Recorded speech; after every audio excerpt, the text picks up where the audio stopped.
Welcome to Corporate Time with Tom and Dan. I'm Tom. I am Dan.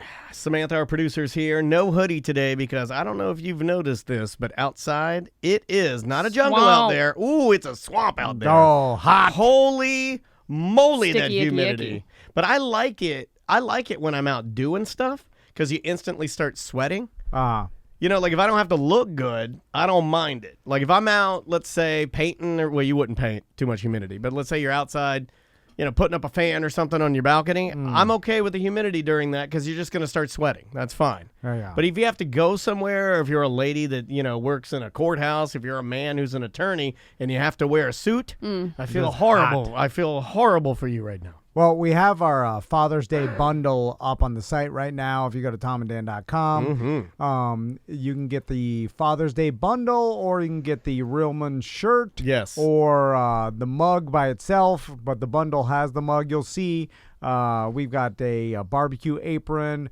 a golf towel or barbecue towel. I used mine yesterday. 2 stone coasters that are nice with cork bottoms. Yeah, very nice. We got a stupid floating boat keychain that says It's not P. stupid. Admiral. It's the one thing that everybody's been emailing me saying, can I purchase that separately? Right. And I say, no, you cannot. A Tom and Dan pocket cutting board, the world's mediocre's dad mug. The mug I is used that probably this my morning. favorite. Did Nice. you really? I did. Nice, nice. I'm going to use it for my Lipton cup of soup later. Trying to think what else you get there. You get a free pair of sunglasses, sticker. Yeah, he gets some stickers some thrown in there. bric-a-brac. Here's the There's thing about Eric, too, and I'm not just saying Towel? this. Did you say the Yeah, towel? Eric likes to maximize his space. So if he has something left over and he's packing things up, you're going to get it. He'll just throw it in the box. He does not care, and he likes to get things out fast. Yeah. So it's on the site right now, and it's up for order. It probably will sell out by the end of the week based on the order. So I would order now. Yes, indeed. Are you ready? Yep. Let's do a little bit of this stuff right here. Jock! Nerds. Jock! Nerds. Jock! Nerds. Jock, nerd, jock, nerd. Jock! It's Nerd Jock with EJ. How you doing, EJ? Good. How you guys doing this lovely morning? Good. It's a little good. humid, but hey, we're above ground. We're talking to friends. Not bad at all. Yeah. I will tell you, EJ, I saw a post on the BDM page, I think, or something.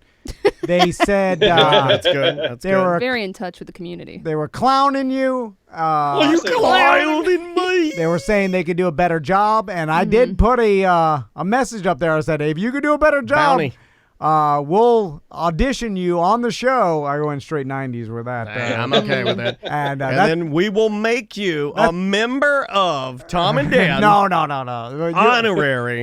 I offered your own segment. I'm like, hey, you can come and do your segment on the show, and me and Daniel, like, if it's good, we'll let you do it every week, and if it's not, Then you we'll will make be, fun of you. You will be are on you doing our this to me? team. Huh? It's what lazy 90s radio show hosts do because they've given up and they're like, we'll let listeners do the work. Yeah, and then it never goes well. And by the way, not one email. So everybody that was talking mad S about how they can do a better job and they got ideas that are better than yours didn't have the balls to step up. The And, only one that has and stayed dedicated was Canadian Josh.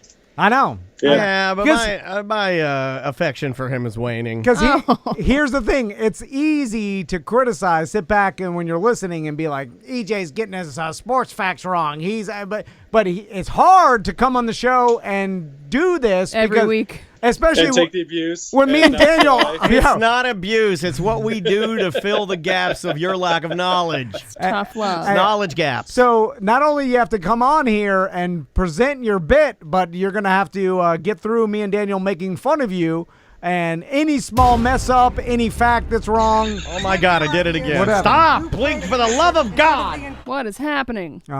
We didn't even know how to run our own show. Well, we do know how to, but I'm trying to get this stupid Bill and Ted 3 trailer that EJ sent me queued up. Oh, spoilers. Anyway, I'll still put it out there if you want or believe you could do a weekly bit. Now, again, People are calling you out in the chat saying you don't read your email, so it doesn't do any good. No, he got an Okay, hold on 1 second. I can counter this. I'll go. I'm looking at my email right now. Not one right now. Here we go. All boxes. Hold on. Heat thing. I'm gonna help you out. This SunTrust, is American from last Express, night. Last night we got an email saying that during our BDM show, we had said that Amanda Nunes had not gone 5 rounds with any other opponent, or Seth said that rather. Yeah. And then somebody, Yeah, Chris, I didn't think that was accurate, but I Chris, wasn't going to correct him. well, yeah, you would think that somebody who works in that field would know, but he does not know. Samantha's got more female MMA knowledge than he does. Yeah. But Chris emailed us. He's a BDM. He said, I know in the past, and then he kind of corrected us. And then we both replied. He emailed you and he emailed me. You replied. I replied. This is his email back to me. I know in past shows, Tom has mentioned he doesn't respond to emails and texts, and it drives Dan and Sam crazy. I think this is my 3rd email ever, with the first responding to Dan's hidden talent of profiling accurately people that work at certain positions. At this time, I was in college and I was at Papa John's. Anyway, I digress. I emailed the BDM show today clarifying Amanda Nunes record, and Tom responded, beat Dan to the punch. I think it should be mentioned on the show. Oh. There you go. You won this one. It matters when this one, Van. You won this one. You have to email me in the perfect window of time where I'm looking at my email, it's ready to respond. The boys are in their bath. You're flashing your phone quick. If you email in the wrong times, it sometimes gets lost in the shuffle. Then it gets pushed down. Then How do I know this was time for bath? 8:50. Boys are getting in the bath around 9. They about 9:45. They're going to their bath. They're in bed a solid 11:15. Yeah. Oh. I called Tommy's bluff last night. They wanted to play for another more time. Yeah. And I said, I'll let you play, but you gotta lay silently in your bed for 1 hour. And this, by the way, this was like 9:15 or 9:30 at this time. That's a good move. So I'm like, you gotta lay, because I was betting on them going to sleep. Of course, yeah. Max passed out immediately. Tommy, eyes open. He's like, I'm staying awake. He's like, is it an hour yet? Like, literally got to 45 minutes. And I was like, oh my God, he's gonna weigh me out. But you gotta lie. You gotta be not an hour exactly. yet. You just let it keep going. I was gonna let him. If he made it a full hour, be like, you can play unlimited time. So he caved in the last 15 minutes? He passed out in the last 10. He only had 10 minutes to go. He made it 56 minutes in. He passed out. I'm gonna remind him today. Be like, you weak. you couldn't stay up the whole hour. I like how you said that like Arnold Schwarzenegger too. You're like, Tommy, last night you made 56 minutes. You are weak like baby. Sorry. All right, EJ, what we got here? I guess we should start with Bill and Ted so we can get that thing out of the way. Okay, The new trailer just came out like 6 minutes before I started prepping this morning. Yeah, I got it ready to go if everybody wants to see it. Let's see. Yeah, my wife loves Keanu Reeves. Like, who doesn't? Let me see if I can make this happen. So, EJ, I'm gonna kill you on one deal and then put up the old deal here and see if I can get this to work. Okay, here we go. 25 years ago, you played a concert in front of the entire world. 1 month ago, you played in Barstow, California for 40 people, most of whom were there for $2 taco night. Bill and Ted, what have you got to say for yourselves? Be excellent to each other. And party on, dudes. Oh, too old. Yeah. You were supposed to unite the world and save reality as we know it. Bill, we've spent our whole life trying to write the song that will unite the world. Why can't we just go to the future when we have written it? Whoa! And take it from ourselves. But isn't that stealing? How is that stealing if we're stealing it from ourselves, dude? Oh, this looks bad. Yeah, it looks. I can't do anymore. Yeah, no. It doesn't hold up. Here's it is Hot Take Tuesday. Here's my hot take. It would hold up. It's Keanu's face that's pulling it down. He's got an old face now. Yeah. Alex can almost pull it off. Almost. Is Well, he Alex was the a other? vampire in Lost Boys. Yeah, not quite. Yeah. Not quite. It's not quite there. And also, you've done too many things, Keanu Reeves, where this seems to be like under you for whatever reason. Like, I'm just like, why are you It'd be like if Will Smith came back and did Fresh Prince of Bel-Air. Fresh Prince. Yeah. It's like you'd all be a little bit like, wait a minute, I don't know. It's like, I put on the bear suit. Everybody's like, oh, he's doing it. But it's like, it's a little sad. I think you're like, Norm, sad. I think Norm kind of hit it, and then Rich piled in, and then Steph's in there piling on in our Twitch chat room, twitch.tv/Tom and Dan Live. They're saying Keanu's old and stiff. Yeah, he looks like his spine is fused. But that was how his character was in the other movies. But he was more floppy. He was more like a scarecrow. In this one, he just looks old. That surfer / I'm a dumb surfer, stoner, like language. Is it played out? It's not. It's too old and dated. It's like, it's not funny. It was funny back then, I guess. At the time, it was very situational, like during. Be like Valley Girl style, like a Clueless or something now. This is annoying. I don't want to hear that all the time. Like, it'd be better if they had a little glimpse of it, but they were like older and they're like, oh, we don't talk like this. We talk, but we have a little bit. It's kind of like they grew up a little bit. I still say dude a lot in text. I'm like, thanks, dude, or whatever. So like that is just I'm carrying that over from a younger Tom, right? I think I do that with dude. I do that with man. Yeah. I wish I could. Bro. I wish I could stop that. I go through phases where I convince myself that I use ellipses a lot when I type because I type in a very conversational style. And I've tried to break that, and there's just no breaking it. Yeah, it's just how I talk. How I type. Again, is there any demand for this? Did anybody say There was a demand. Yeah, really? There was a demand. Yeah, people. But it's I hope nostalgia. it brings back Bill and Ted at Universal Studios Halloween Horror Nights. I do too. It That's probably the only thing I want will. for this. I want it to be successful enough that it brings that back.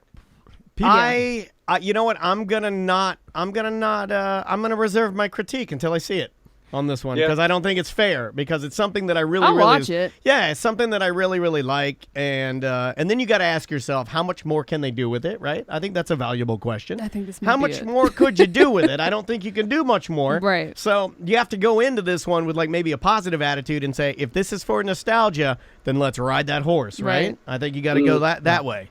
It's just missing Rufus. Like George Carlin's the only one thing that's not in it. Like they have death in it, and it looks like the two princesses are in it as well. So I will make a wager to anybody who wants to take it. Let me see the odds. Let's say. Really, you got to do gambling. He gambles on everything. Wait till sports to do gambling. He gambles on how long we're in the bathroom now. It's weird. 5-1 odds. So if you bet. $50, I'll give you $10 if you win. This is straight garbage. That's an opinion. Yeah, you can't. Okay, let's say it doesn't make its money back. Oh yeah, like if it will. It makes its money back that they put in to make the movie. Yeah, or does it have to make like double that to make a profit? I think it'll make its money back because I don't think they're going to go huge budget on it. When does this come out, EJ? When does this come out? I don't know. They'd have to pay. Oh, great. It just came out today. Like the trailer just came out today. You had to pay. I'm just wondering if it's going to be in theaters or if it's going to have to be like an instant streaming release. Yeah.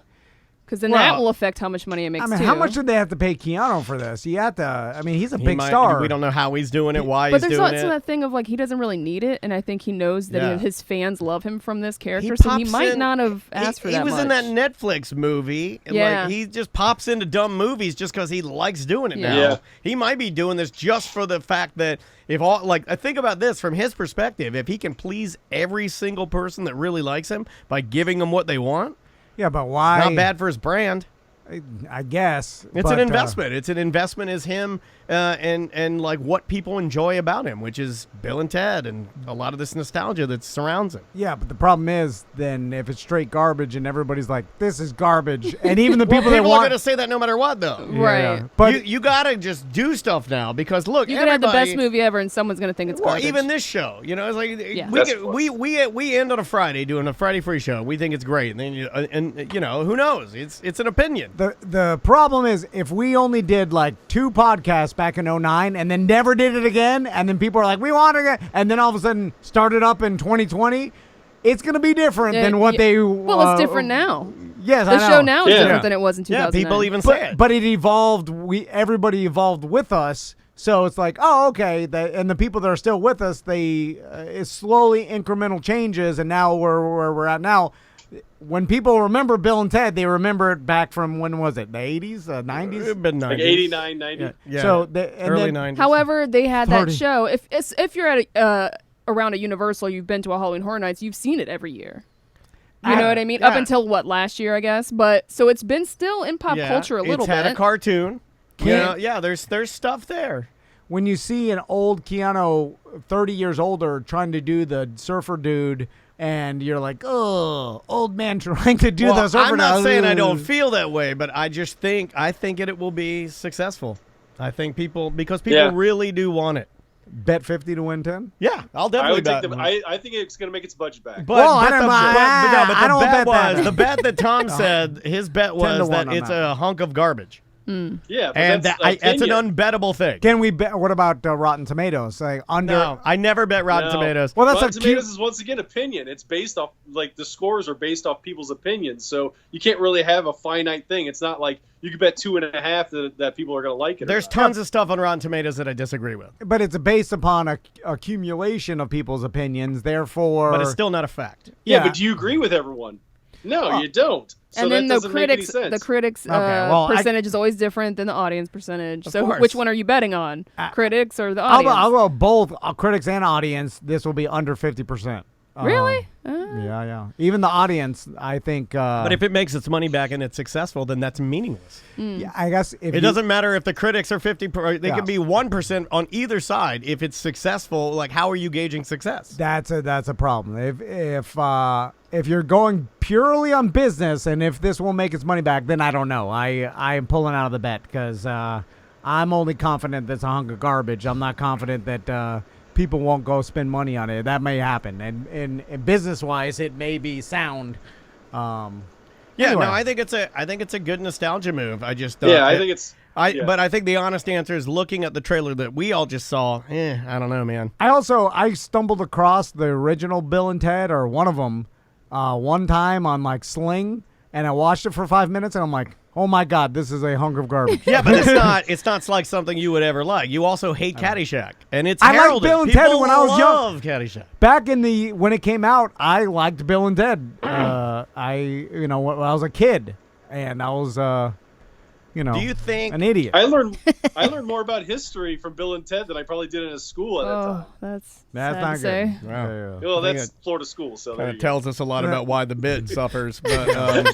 From research, yeah. All right, should what we else you move got? on, I guess. Yep. Well, let's go with. Hold have on, you seen I the have to attack- say what Juan's saying because I was thinking the same thing. Juan says Tom's dad pouch is getting dense, zero fun. I was thinking the same thing. I was like, this guy. I'm fun. This is not fun. What's fun about this? Old man Reeves doing a surfer Let accent. it all out. There it is. Oh, yeah. Yeah, you And then the got- other redneck guy that we've never seen not in a 20 years, 30 Redneck years. guy. He's not a redneck. Well, He's like Just a- because he had a mullet in Lost He Boys was doesn't the mean he's a director, redneck. He's like a SoCal guy. I'm just calling him the redneck. That guy, I don't care about him. Oh my God, you made me laugh. Okay. Old man Reeves doing the. Okay, then we'll go to this. He other can't even one do it that's- that good anymore. I like your Reeves It's better. half-assed. I like your Reeves better than anybody. It's you like guys ever across the watch street, the like Red it's movies? across the street, like Ozzy Osbourne Aw. and Christopher Reeves. All right, what else you got? Did you guys ever watch the Evil Dead movies with Bruce Campbell? Yeah, Yeah, absolutely. Yeah, like Army of Darkness, Evil Dead 2. Well, they're going to do the fourth one, it looks like. Oh. And Bruce Campbell just said that the new one's going to be called Evil Dead Now, which they already did the Evil Dead, Ash vs. the Evil Dead on Stars, which I really enjoyed, but that just ended a couple of years ago. Didn't we interview him one time? Yeah, we did. We had Bruce Yeah. Campbell on. Seemingly nice guy, understands Very nice guy. understands his place within pop culture, and he kind of, I think he drives his vehicle well. See, I feel like that would work because that formula, I feel like, is more timeless He's never lost touch of it. than the. Yeah. But he's also never achieved a level of success that Keanu has. No. So maybe Yeah. that's the equation. But his is Like more the of a biggest pop thing he's culture- been in was the Sam Raimi Spider-Man movies. He always had a cameo in those because Sam Raimi was friends with him, and he always gave him a cameo. Was he Yeah. Briscoe County Jr.? Yes, he was with Lord Bowler. I used to love that show. That was a decent Western, right? Like It was a I don't know what sci-fi you're talking western. about. He was always after the orb. yeah, you might, Tom. I own the DVDs. I'll let you borrow them. Yeah, if you Tom, want. you'd like this guy's quest for the orb. You are the original Briscoe County Jr. What is that? You're Briscoe County Senior. You're like the original. It was like a What's on sci-fi Prime? Western. And I got a 91% on Rotten Tomatoes, Tom, in case you're interested. No, it's good. Like, it's a legitimately good It's show. a really good show. My dad and I Yeah, would watch it. It's kind of like, it kind of has like a MacGyver vibe, and then a Very Hercules Legend Continues. Wild the Xena Warrior yeah, Princess. Wild Okay. West is sprinkled on there a little bit. It's, I don't know, it's cool. Yeah, very, very cool. So, but Evil Dead Now is going to be the fourth one. So I wonder how they're going to do it, because at the end of the third one, he kind of comes back to the normal times after being like the medieval times. So I don't know what they're going to do. Maybe go to the future. No, that'd be kind of cool. All right. With fantasy, you could, Do whatever you want, yeah. whatever you Yeah, want. make it like Jason X, but with Deadites. But Yeah. those, and there's one more difference too, that like, you could say this for Bruce Campbell versus Keanu if you're like comparing nostalgia of these two like iconic characters, Ash and the character that he plays. I don't know which one, Ted or Bill or whatever. Wasn't he theater? But like Bruce, Ted, right? Bruce never lost kind of the touch of anything Evil Dead that he ever did. You know what I mean? Like he always kind of embraced it. He always kind of wallowed in it a little bit.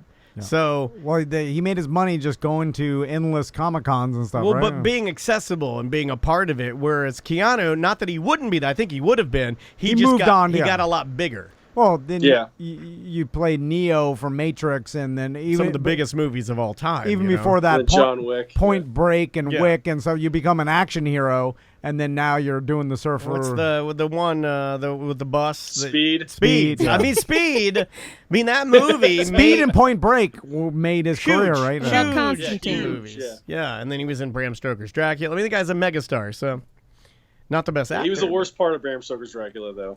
He That's kind of where he took a dump right there. He was, but I still remember him for it. Yeah, you definitely remember for it. What else you got? The other thing I have is, did you see that? Have you watched Space Force on Netflix yet? I've been watching it. Yeah, I don't want to because everybody tells me it's a hunk of crap. I went into it knowing that it's just gonna be like a show in the background. It's kind of like comedy. Steve Carell. I like Steve Carell, so Yeah. that's really what's kept me in. It's like it's okay. It's not great. Him and Malkovich are the best parts of those Yeah, shows. yeah. I'm just watching Steve Carell because I like Steve Carell and I've always liked him. So I'm just like, all right. You don't need to justify your picks to me. I watch QVC. Yeah, Let's yeah, remind yeah. everybody that no justification in my eyes needed. And some jokes hit and some are pretty funny and the rest is but you're right, Malkovich and Steve Carell. I'll just watch them act because Ben they're Schwartz good. is pretty good in it. Yeah. But the only thing is that was making me sad is you could tell that Fred Willard was on his way out while they were filming it. And that just made me sad. That's the only thing that pulled me down about that show the most. Well, he was playing a decrepit old man, so like his handshaking and stuff. Was that a choice, or was that? I think that was a choice. Or was that really happening? No.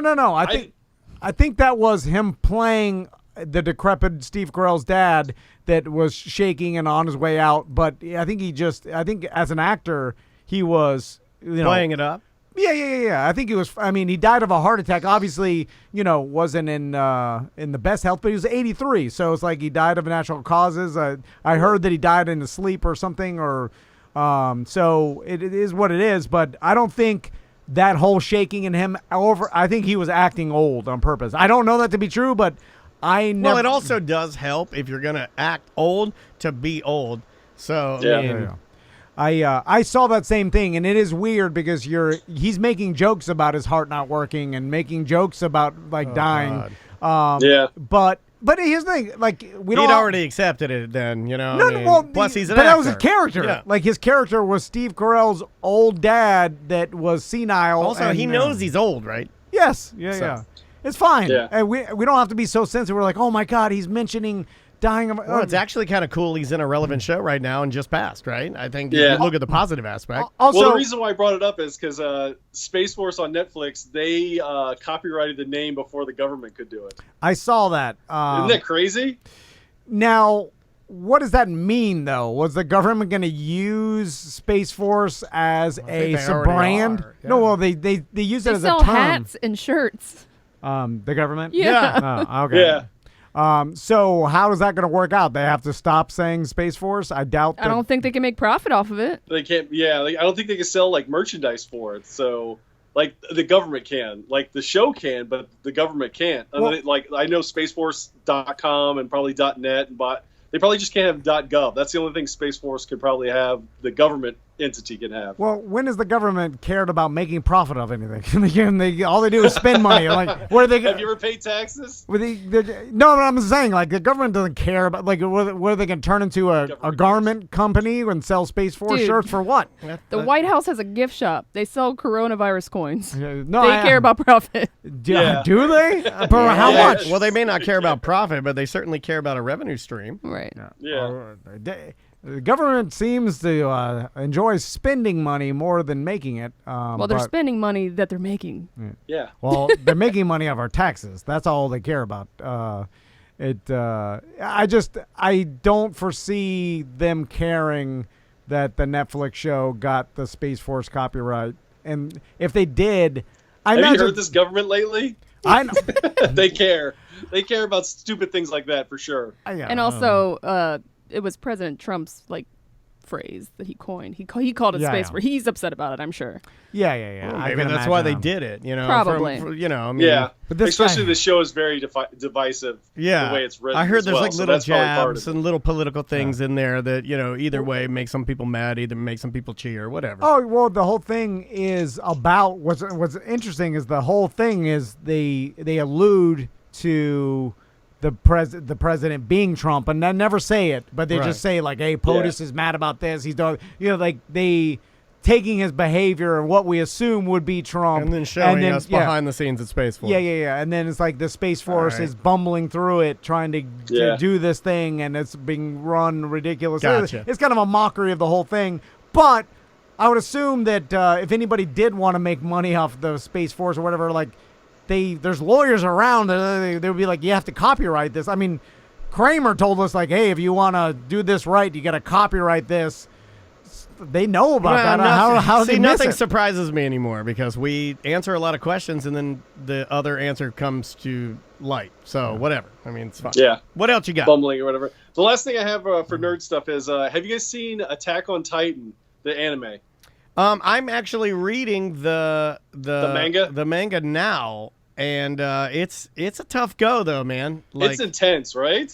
Yeah, I mean, there's a lot of things that I gotta dig through. It's a Japanese comic book, and I'm digging through it right now, and I'm on like volume 6 or something. Lots to kind of take in. No, I haven't seen the anime though. Is it good? It's good, yeah. But the reason why I bring it up is they put a VR coaster in Japan at Universal. It just opened up, like I think it was yesterday or the day before, and it looks like the land looks just like Attack on Titan, like the whole medieval village with the walls and the big Titans all everywhere. Now, did they actually build Titans?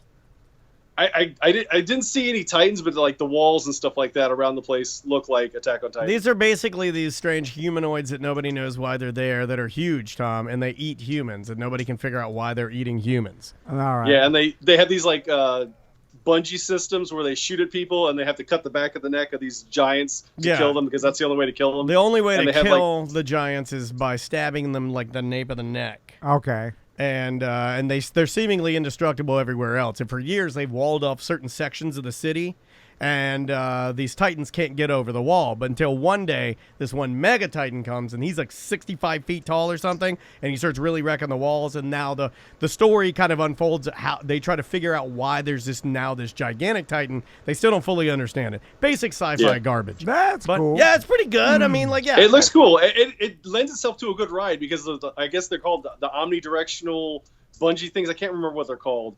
But it makes itself like you ride like, through the trees and stuff like that to get on top of these Titans. Oh, so those little harnesses, they have these little belts that have like a little gas chamber on the side. Yeah. And they can shoot think like a grappling hook. Like a harpoon or something. And that's how they travel. And that's how they travel quickly to get away from like Titans or to scale the wall so they can get back into safety. So I'm assuming that the coaster is like you have one of the little gas belts on and you're okay, that's cool.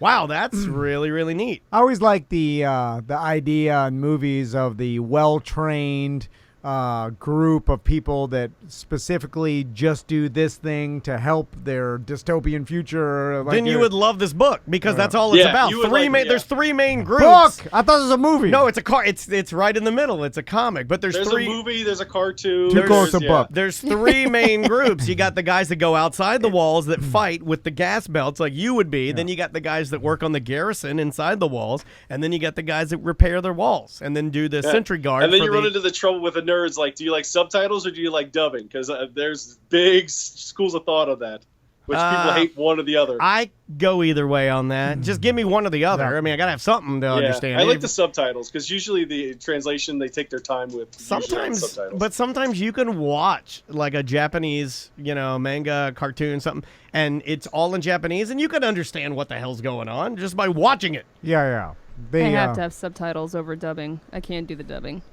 Yeah, dubbing usually doesn't make sense because their lips don't match up. That's you got to go in there and skew the words to make sense. We have some books in Spanish, and Tommy wanted to read Clifford the Big Red Dog, but it was in Spanish. Rojo Perro. So I started reading as well as I could. No. Please record these, please. I was. Nobody wants to hear that. Just mangling everything, and then I was like, Tommy, can you translate? And I'll read the sentence in like horrible Spanish, and then Tommy would be like, Clifford, eats ice cream out of the house window or whatever. Then I'm like, oh my God, he knows Spanish. And then I realized just looking at the pictures. Yeah, of course. And I didn't know, so I thought he knew.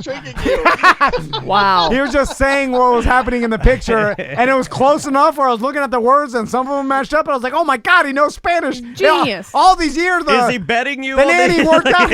Hopefully he's not betting you and winning money. Like 5 pages in, he said something. I was like, wait a minute, this is not what it says. So you can't just look at the pictures and kind of get it right. I should go over to sports because I have a couple stories. All right, go. Do you guys? How do you feel about kids playing on the same team as their parents? In what sport? Yeah, what are you talking about? Well, football. Like at Miami when I was there, Walter Payton's son Jarrett was there with me, and so was Kellen Winslow Jr. was there with Kellen Winslow Sr. And neither of their parents played at Miami, but they both were on the team with me, and it was totally different. Two different guys. Like Jarrett was cool, Winslow, kind of what happened to him. Yeah, knew what it was. Yeah, we know. I do like when every once in a while you'll see the opportunity for, like, let's say a young wide receiver is coming in and could possibly play with his dad, who's like the senior, like on his way out. He's in his like mid-30s, like got maybe 2 good years left, and then his son's coming in as a rookie, and then you always like, man, if they played in the same team, father and son, I don't think it's ever happened, right? Ken Griffey Jr. and Ken Griffey Sr. both hit home runs back-to-back in a game when they played for the Mariners. Okay. That was like one of the things that happened. Dude, in baseball. That's really cool, though. But to hit them back-to-back with your dad? Yeah, that is cool. I mean, that's one of those things that, like, good luck having that happen again. Yeah, that's an insane rarity. Wow. Well, the reason I bring that up is because Michael Irvin II is transferring out of Miami, and he's going to FAU. So it's weird to see that. Like, why would you leave Miami to go to FAU? It seems like a downgrade. Yeah. Even though Miami's not as good as it used to be. Yeah, but FAU's not good. Yeah. Maybe to be the best player on the team, like there is something to be said. This is like when there's stars in every position. Even if you could be the best tight end on any other college football team, and then I could have been really good at Division II football for sure. Yeah, you're the second tight end. I would have played all the time. The only thing is, I'd rather been at Miami because that was like a lifelong dream. Okay, so Brock is saying you would go there because Willie Taggart is a good coach. Yeah, Willie Taggart's a good coach. I could see that. I could see maybe going somewhere where you feel like you both fit the system and maybe excel or be more of a focus. Or he didn't like Manny Diaz as much, maybe. I don't know. I could see that. This happened with Stedham. What's that quarterback from New England? Stedham? I think it's Stedham. Anyway, in college, I was listening to a podcast. He left his college to go to a different one because the guy ahead of him the quarterback, whoever he was playing with, was so good he was gonna take all the shine. I didn't think about that. So Yeah. you're like, you're good enough to be in the NFL, but the guy ahead of you is gonna be possible you're right. Heisman Trophy winner. Yeah. So Cam Newton left Florida, because Tebow was at Florida and he went to Auburn. Yeah. So that's Well, I've another heard of it scenario. also in you want to be the star of the college on race game. teams. When you have like a backup driver, it's like, well, I'm never going to get any seat time, yeah. so I get out of here. I'll Yeah. go someplace else. You got time for one more quickie? Oh, I definitely got to talk about the NBA coming to Orlando. It's been confirmed. They're going to do a play-in on the 16th to the 17th. So they're going to have like the 22 teams, and the 6 teams that are closest to be in the playoffs out of the 16. They're going to have those play in to see if they make the playoffs. Okay. That are going to start like the next day, and like the last game of the season will be in like October. It will be. The season will finish when it should start the next time around, which is crazy. So how do they determine once they start? Is it single elimination up until they get to? They're going to play like 2 or 3 exhibition games in 2 days, depending on there's 6 teams that were on the bubble, and they're going to give them those last seeds to see who can make the playoffs. Is what they're going to do. And then in the NBA playoffs, and I apologize for my ignorance, I don't know as much about the NBA, but when a team gets in the playoffs, do they do multiple games with their opponent? Typically, yeah. To move on? Yeah, usually you play. They used to be a 5-game series in the first round, but now they moved it up to 7. Yeah, it's 7. So you have to win best of 7. And then it's bracket style after that? Yeah. No, it's best of 7 each time. Yeah. So but it's still bracket. The one's going against the 8 seed, right? Yeah. And then the 2 is against the 7, and work it way down until you get a championship. Okay. From the East and the West, they are going to keep it the East and West format. It was what it looked like. Is LA still favored? I'm not totally sure about who's favored. I don't know. I have to look at the odds and see. But they were. were. Who knows what the odds are going to be, because it's a different scenario. They're all going to be like quarantined at the Disney A Wild World of Sports and on their property. So that's going to be a weird scenario. Yeah, no home field advantage, no crowd. Yeah, the this is gonna chat be room weird. is saying Lakers are still the faves. Norm is saying Orlando will be playing the Bucks. Milwaukee, which I messed up. I thought Milwaukee and Minnesota. I got them mixed up. That was It's fine. thing. We expect it. Yeah. It's interesting. cool. Teams with real good home court advantages no longer have that. Teams with advantages like how The Magic, how most of the fans are from other teams. Yeah. Like when we played the Lakers. also altitude differences. There's some teams like in Colorado, Like Denver, and stuff, Denver, yeah. the altitude advantages. Like it happens in the NFL too. It's like players aren't used to playing at that altitude. You get winded quicker if you're not from there. So it kind of evens out everything. It'll be, for sure they'll put an asterisk next to this season being it not a normal. Well, it's going NBA to affect the season. next season too, because the next season is not supposed to start till like January, so they're like pushing the whole season back. Yeah, and you would have to. Yeah, because they need time off and time to regroup. Yep, and like they were draft. setting up the draft is supposed to be August 25th once the playoffs are set, so they know when they can do the lottery and all that stuff. Yeah. That's crazy. But it seems like if they. But they're getting it together. They're better than Major League Baseball, who are just fighting over money. It looks like it's not going to happen. You got to get things moving. Yeah. Or just play. Just play. Don't fight over the money, because look, all these people are unemployed, and you look really tone deaf by doing this. Just play. Yeah, I agree with you. The MLB will definitely take a hit after this. Like they weren't a juggernaut to begin with. People are forgetting every day. Yeah. So they got to do something. Hey, great job. We got to get out of here. Hey, how'd comedy go? You did comedy last night for the first time? I did comedy last night at the Harry Buffalo, which it used to be the Orlando Improv downtown. Yeah, I did. And I remember seeing Kevin Hart and Chappelle on that same stage, and it was fun to actually go up there. But I was so rusty. One of the jokes I could do in my sleep, I still messed up. Was there a good amount of people out there? How does that? Mostly comics, but there was 10 or 12 people that were not comics, but because they lifted the curfew last night. So nice. It was interesting to see who was out and who's a raging alcoholic that really needs to go to a bar. Wow. But I pulled up to Orange Avenue to park, and a cop was pepper spraying someone, so that was nice. Oh God. Yeah. Wait, I thought they lifted the curfew. They What's that? did. They did, but there was a fight between two patrons at a bar, and the one of the guy wouldn't calm down. So.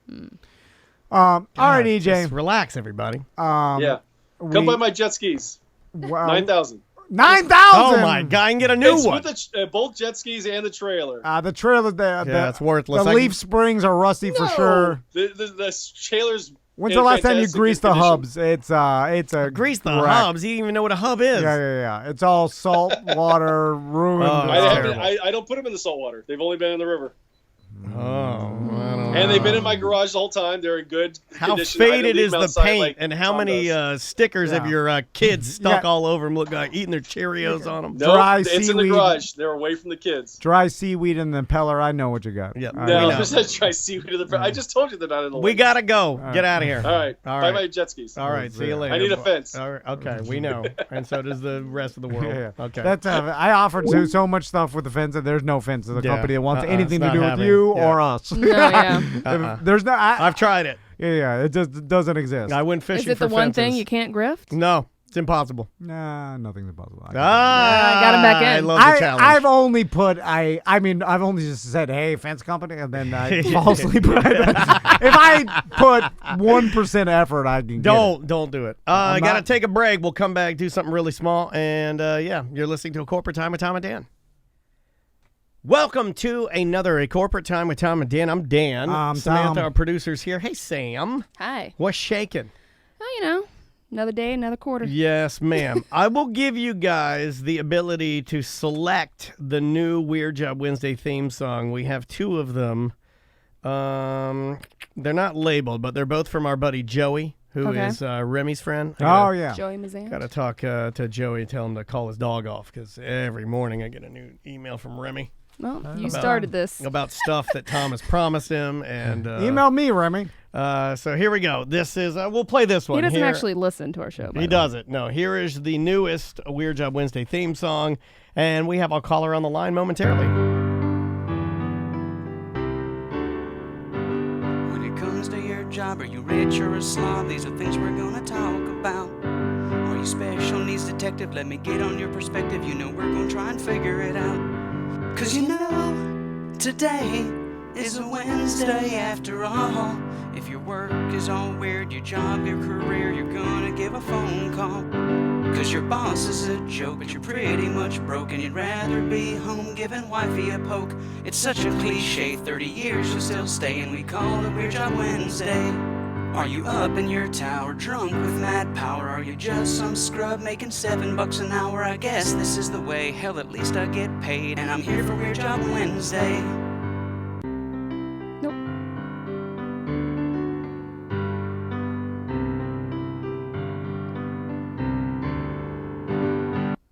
Well, abrupt. I don't know how you do it, Joey, but it's an abrupt ending, and I think that was an original. I think that was an original. It was an original, I believe. Even your songs sound autistic. Yeah, a little bit. They don't start right. They don't end right. I was like, they start. Here, you described it perfectly. It's autistic. The beginning starts a little rocky. Fast, manic. The end peters out crazily, but in the center, there's so much goodness and talent. Yeah, you counted the toothpicks in the middle. It's undeniable. Definitely Kmart. He loves us. He does, and I love him. Can't hurt his feelings. Thank you, Joey. I got another one for next week. On the line with us, our winner. Use your power for gambling, not music. Our winner for Wierd Job Wednesday is Mark. Chris. Hey, Chris. Oh my God. Hey, how you guys doing? What's going on, George? So, Chris. Hey, you know what? I'm kind of bummed that I'm not the first Chris Turner to be on the show. No, really. Can you freestyle rap? No. No, that's why all we like. We'll call you Chris number 2. All right. So, what is your job, non-rapping Chris Turner? Well, I was a professional motorcycle road racer for pretty much my whole life. All right. Wow. So, you said professional road racer? Yeah. So you race like street bikes, superbike? Yeah. So that's cool. I know a little bit about this industry, but I know it's bigger in Europe, correct? Oh, it's huge in Europe. It's bigger than what football is here. Yeah. It's gigantic and I think if you, similar to soccer, if you make your way up the ranks, like if you get to a level, I think you travel to Europe and then you race there, like, because that's where the money's at, correct? Yeah, pretty much. So let's start off with what part of Europe are you from? You sound very European. Yeah, I'm from Tennessee. Okay. So how did you start this? Like, I know when it comes to like motocross, all right, you get your kid a Pee Wee 50, and they start around the backyard, and then you start from there. You get them take them to the track, and then they get on the 80. They work their way up to 125. Right. That's the general course of a motocross racer. But for a street bike road racer, do you start off racing dirt bikes as a kid? How does that work? Yeah, I mean, the majority of successful road racers either came from motocross or flat track. I grew up racing motocross, and at like 12 years old, I was tired of getting hurt all the time. So we made the transition into road racing, and then everything just took off real quick after that. So is your father does he own a construction company? Does he own an insurance company? Does he own an AC company? Normally they do, yeah. Plumbing company? He actually has a motorcycle shop. All right. So he's he's in the business. Yeah, because it takes some money when your kid gets into racing. Most of it is you dumping six figures into their trailers and all their stuff for them to only give up in their mid-20s after an injury, and you're like, yeah. Then you sell everything. You're no Bubba Stewart. Yeah. So your dad just dumped a bunch of money into your racing, right? Yeah, ridiculous amounts. We went in 2007. We were traveling back and forth to Europe all year, and I was still kind of a kid back then, and I don't know how much they didn't tell me, but I'm pretty sure we almost lost the house a couple times. But I had a lot of opportunity to do something with it, and it just didn't work out. Why would you say it didn't work out? I mean, obviously you're racing in Europe, so tell us, instead of looking at what didn't work out, what level were you able to achieve? Okay. That is something like I say it didn't work out because I'm not racing now. I never really made a steady career out of it, and I'm going to school to do something else now. But I did do a lot of stuff that I'm proud of. I got to race in 2007 when I was going to Europe. I was in the first year that they did the Red Bull MotoGP Rookies Cup. I got a wild card invitation to do the MotoGP at Indy in the 125 class twice. Nice. I did a lot of really cool stuff, but for somebody that grew up wanting to, be successful at it, I never really reached that mark. I never got to the point where I was making enough money to live off of it or something like that. And it rubs me raw still to this day. I quit at the end of 2012. I quit because stuff just wasn't going right, and the industry was kind of falling apart and all this. And I was like, I met my now wife in 2012. We ended up getting married, and we had a couple kids and all this. And then in 2018, I was like, I want to go racing again. And everything was kind of coming back up a little bit. Moto America bought the professional racing rights from AMA and kind of turned some stuff around. And I was like, man, I want to go give this another shot. And I went and bought a SV650 to race in the Twins Cup class. And, I did all right. I got, my first year back. I ain't been on a bike in almost 6 years. My first race back on a bike, I put it on the front row at Laguna Seca, which I'd never even been to before. Nice. And I ended up getting 2 seconds and a first that year. And then we tried to go racing again last year and, chase the whole series. And just, man, you want to talk about some bad luck. just nothing went right for us. Yeah, and God, I can hear the heartbreak in this guy's voice about how much he loves it. Now you Al Bundy it at the ale house, and you tell whoever will listen about how you could have been the best. Dripping in motorcycle gear. You still wear your jacket. Yeah, you wear it everywhere. You look like Jeff Lowe from Tiger King. Everywhere you go, you're a little bit of Sons of Anarchy. You know. You still have your helmet in the truck. You're like, your friends are like, "Why you carry that around, bro?" You're like, "Oh, just in case." Like you go to 7-Eleven to get like a Diet Mountain Dew or Diet Dr. Pepper, but you have to grab a Monster Energy because you just can't. You can't not have that ice cold black and green in your hand. So, Chris, let's talk about what I find interesting is. Was your wife a ring girl or a podium trophy girl, podium lady? No. I actually met my wife at church, which is real funny now where we're at now. But she knew nothing about motorcycles. That's good. Church girls to this day really doesn't want anything to do with it. But I mean, she was there. She supported me. She was there with me, and And street bike. I'm gonna pray for you that you win this race. And I'm praying for you. And street bike racing, they got umbrella girls that hold the umbrella over you because you're hot in all your leathers. So while you're sitting on the start, hold this umbrella over me while I'm in my hot leathers. So, go ahead. Oh, I was gonna say, my true BDM fashion is what I looked like whenever I was racing. Man, the race that I won, we showed up in a pickup truck with everything piled into the bed of it, and I never had an umbrella girl. Actually, the race I won, we're sitting on the grid, and it was pouring down rain, and everybody else had an umbrella, and I'm just standing there, sitting there on the bike. My dad's standing next to me. And just getting soaked before the race started. He's like, I should have brought an umbrella. My umbrella girl is my old dad. So I do. And Chris, let's talk about for the people that don't know about the racing industry. So there's privateers, is what they call them, where they don't have factory backing or giant sponsors, and the privateers just show up, and usually it's just their dad and their plumbing company or AC company or whatever they fund it with, or an insurance, and my wife's family's situation. And then they, sometimes they'll build, it depends on how much money you have. You'll have your RV, you have your semi. If you can afford a mechanic, you do. But most of the time, it's just you're doing your own work, or your dad is doing it.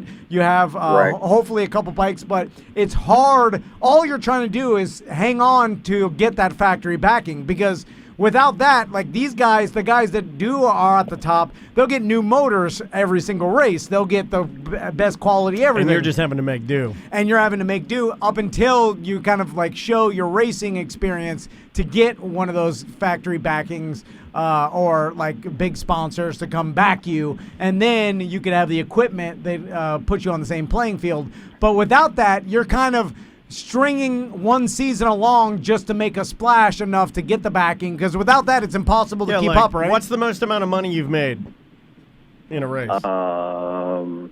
I think, after paying for the weekend and having a good weekend and stuff like that, I think I only came out at negative 200 maybe. Yeah, because he loves it. It's a no, I mean we had some weekends where we made a little bit, but it wasn't enough to survive on. We were still having to be here. I mean, my dad opened a shop when I was 12 years old, and he put me to work at 12 so that we could pay to go racing. Right. So, man, I know people that have dropped hundreds and 300K on their kid's supercross career or whatever it is.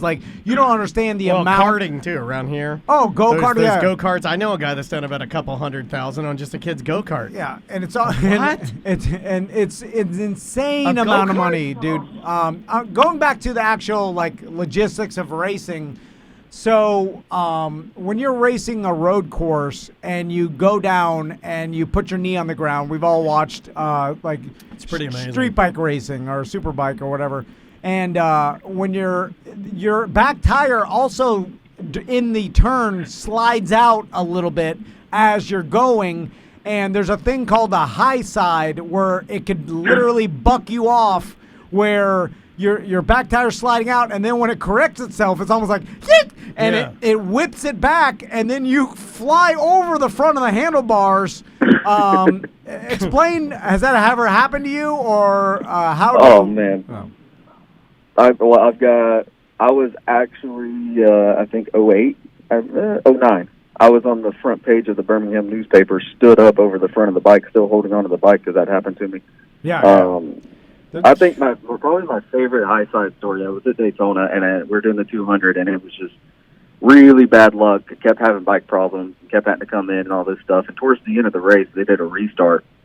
And on the restart, on the first lap, going through the horseshoe, I can't remember if I ran into somebody or somebody ran into me or whatever, but I mean, I high-sided my brains out, and I came down and knocked myself out good. And I remember the restart.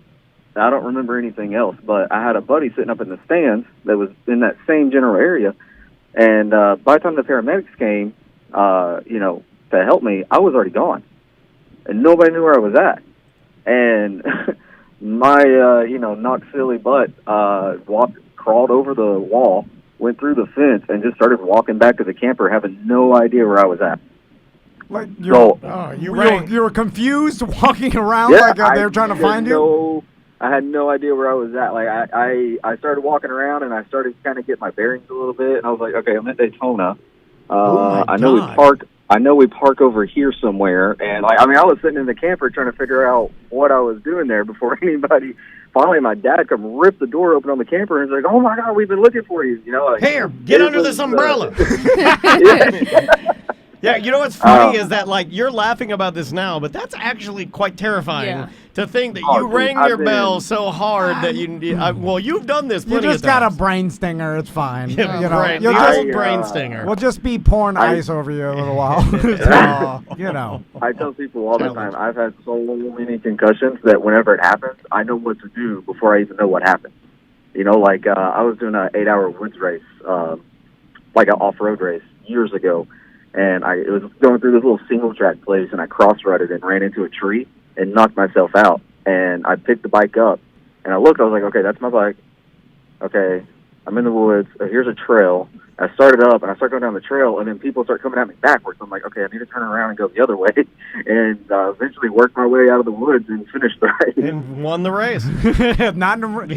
And you probably didn't remember the last week or the going there that day. That's happened to me. It's like you get amnesia, like short-term amnesia. Yeah.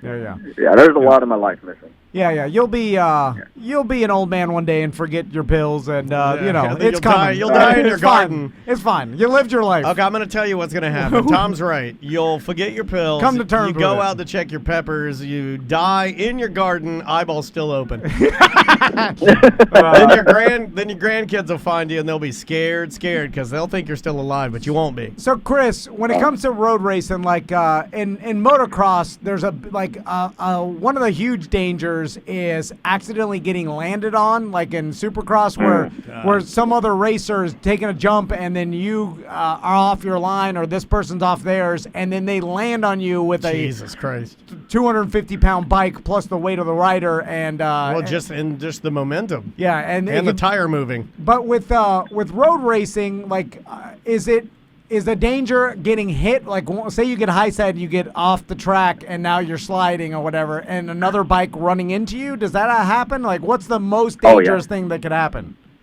That's definitely that's it. I mean, I've seen personally people crash, and not crash hard, just like low side and slide, and they'll stand up, but they're still on the track, and then somebody else will come behind them and hit them. I saw one kid get killed from that, and I know of, just off the top of my head, I think I can think of 3 other people, 2 of which I was really good friends with, that got killed just from that. That's really the biggest danger in it. I tell people I broke a lot of bones and tore pretty much every ligament in my knees and all that stuff riding motocross. I never really got that hurt on a road race bike. I just knocked myself out more. is the I don't know how to judge that. when we're watching these races, and we see them on TV. People can't even comprehend how fast you're going. You can a little bit if you've seen them in person. Like I've been to the races in Daytona. Oh, when they drive past, and when yeah. they go past you, like it's one thing to see it NASCAR.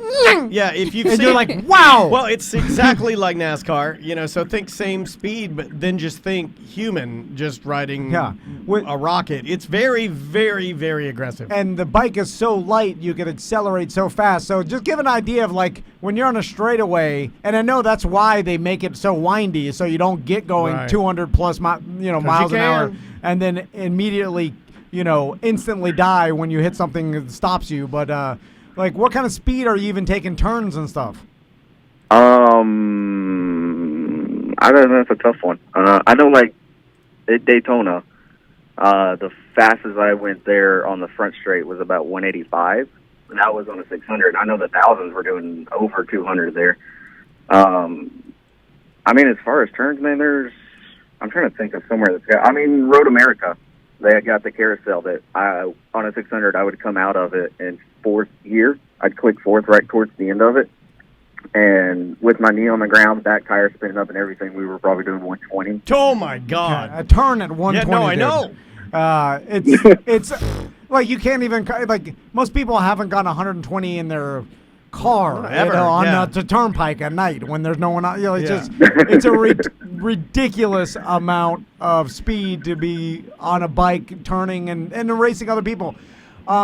There's a couple things when you slide out. There's always this thing where you're sliding and then you look kind of silly on your, you're in your leathers and everything, and you come off the bike and you're trying to decelerate. You're just sliding. Then when you hit the rocks, then you start tumbling, and I'm like, oh no, you ruined it. Like you look cool up until you hit the rocks, and then you start like ragdolling, and then you ragdoll because the rocks offered more of a like a barrier traction. Well, the traction caused you to you could slide across the asphalt. There's some nice friction going on those leathers of pop you up ragdoll style. I wish these riders would learn how to somehow quit that from happening, because every time they hit the rocks, I'm like, oh, now you're tumbling. Idiot. Now you look like my daughter falling down skimboarding at the beach. When you hit those rocks, like it looks like I'm like, oh, it's not even. It doesn't even hurt. He's just sliding, but it hurts the whole time, right? Always. Well, okay. There's a way you have to fall. So when you're sliding on the asphalt, what I do is I try to get to my front as quick as I can, because that gets real hot. I mean, you get heat rash through the leathers. So I'll go on one butt cheek until it starts getting hot, and then I'll transfer over to the other butt cheek until it starts getting hot, and kind of go back and forth, just trying not to get a heat rash anywhere. So you just go and then butt cheek sliding. And then once you get to the gravel, there's nothing you can do. Then it's all right in the crack. You pull your arms to your chest so you don't break an arm or a shoulder or something like that, and you try to ball up and you just take it. Now, tell me, do you still ride at all now, motorcycles? Oh yeah. I mean, I've still got my race bike from last year. I mean, like I said, I raced last year. And I've been kind of on the fence about maybe doing a race or two this year just for fun. I mean, like I said, I'm going to school right now, and that kind of puts a damper on it a little bit. But I tell you what, I've really gotten into this year, just to have something to do, especially since school's been out for the summer. Back in the day, I used to do a lot of mountain biking for training. And I got one of my best friends went and bought a mountain bike earlier in the spring. And me and him have been we were going 3 or 4 times a week just going mountain biking. And then I actually, about a month ago, I went down to a place close to Atlanta by myself and ended up wadding it up and cracked 3 vertebrae in my back and tore my liver and got some bladder damage and all that good stuff. But no, I'm definitely looking forward to getting back on a mountain bike as soon as I can. I'm also putting together a couple of dirt bikes right now so I can get back into the motocross scene, because I haven't done that in a year and a half.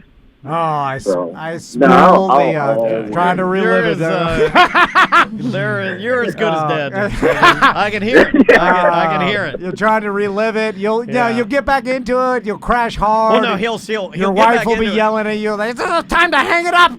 Johnny. What he'll do is he'll get back on the And track then Chris. one time for fun, but he'll end up eking out a second place, and he'll be like, hold on a second, then he's got the itch. You know what? my- That's exactly what happened to me already. Really? Oh, Yeah, I wait. can see that. Yeah, Because it's funny. I went because, like I said, I didn't race for 6 years, and I went and picked up a bike. We got all this work done. We went all the way out to Laguna, and I'm not, in that 6 years, I got a wife, I got a kid, I got another kid now. But you put on the weight when you're not training every day, and you don't have to train every day. Like when I quit racing the first time, I was 130, 135, and I showed up at Laguna and I was 185. And Are you telling us right you get before- fat when you start a family? We know, Wow. sir. Yeah. We know. Yeah, so I'm like right before final qualifying, like 5 minutes before final qualifying. Dad, I'm get trying to over here. everything Stand on my on. leathers. I can't zip my big fat ass up. Well, that's what happened. Usually I'm proud to stuff my fat ass in these leathers. My butt cheeks are too big for my dancing butt cheeks. Cut the muffin side. Cut the ass out like Prince. They won't see it. I'll be sitting on the bike. So, y'all are laughing at me. Listen to this.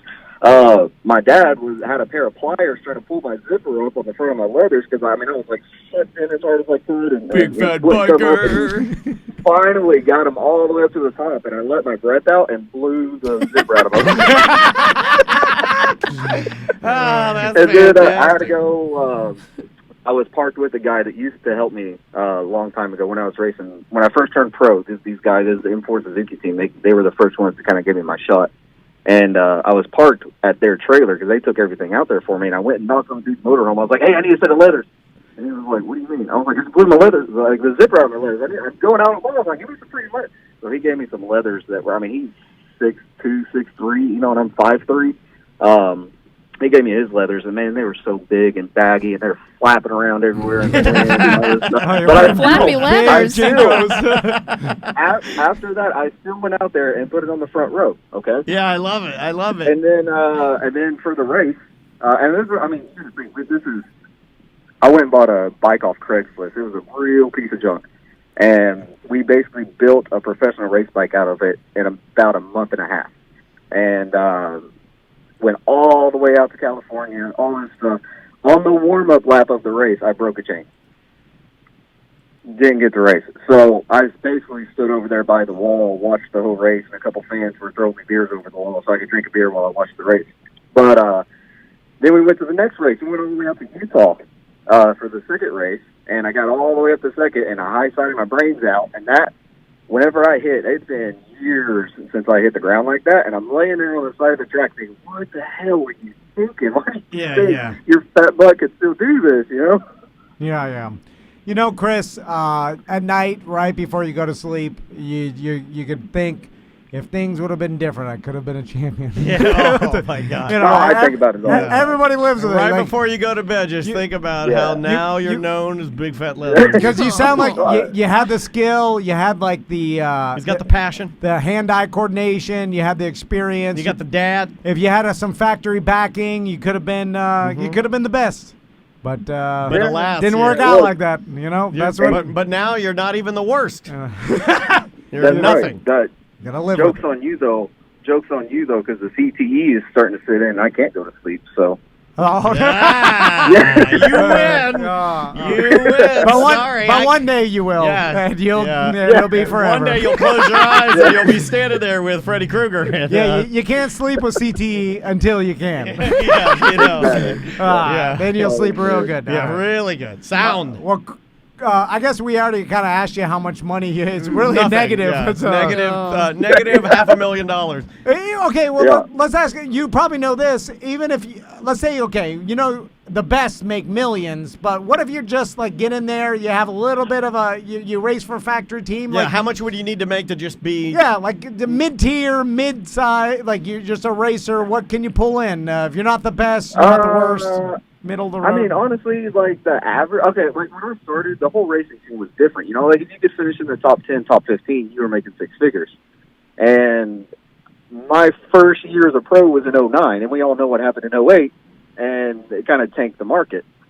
So now it's more or less like rich people, like rich daddies, paying for their kids to be on that team.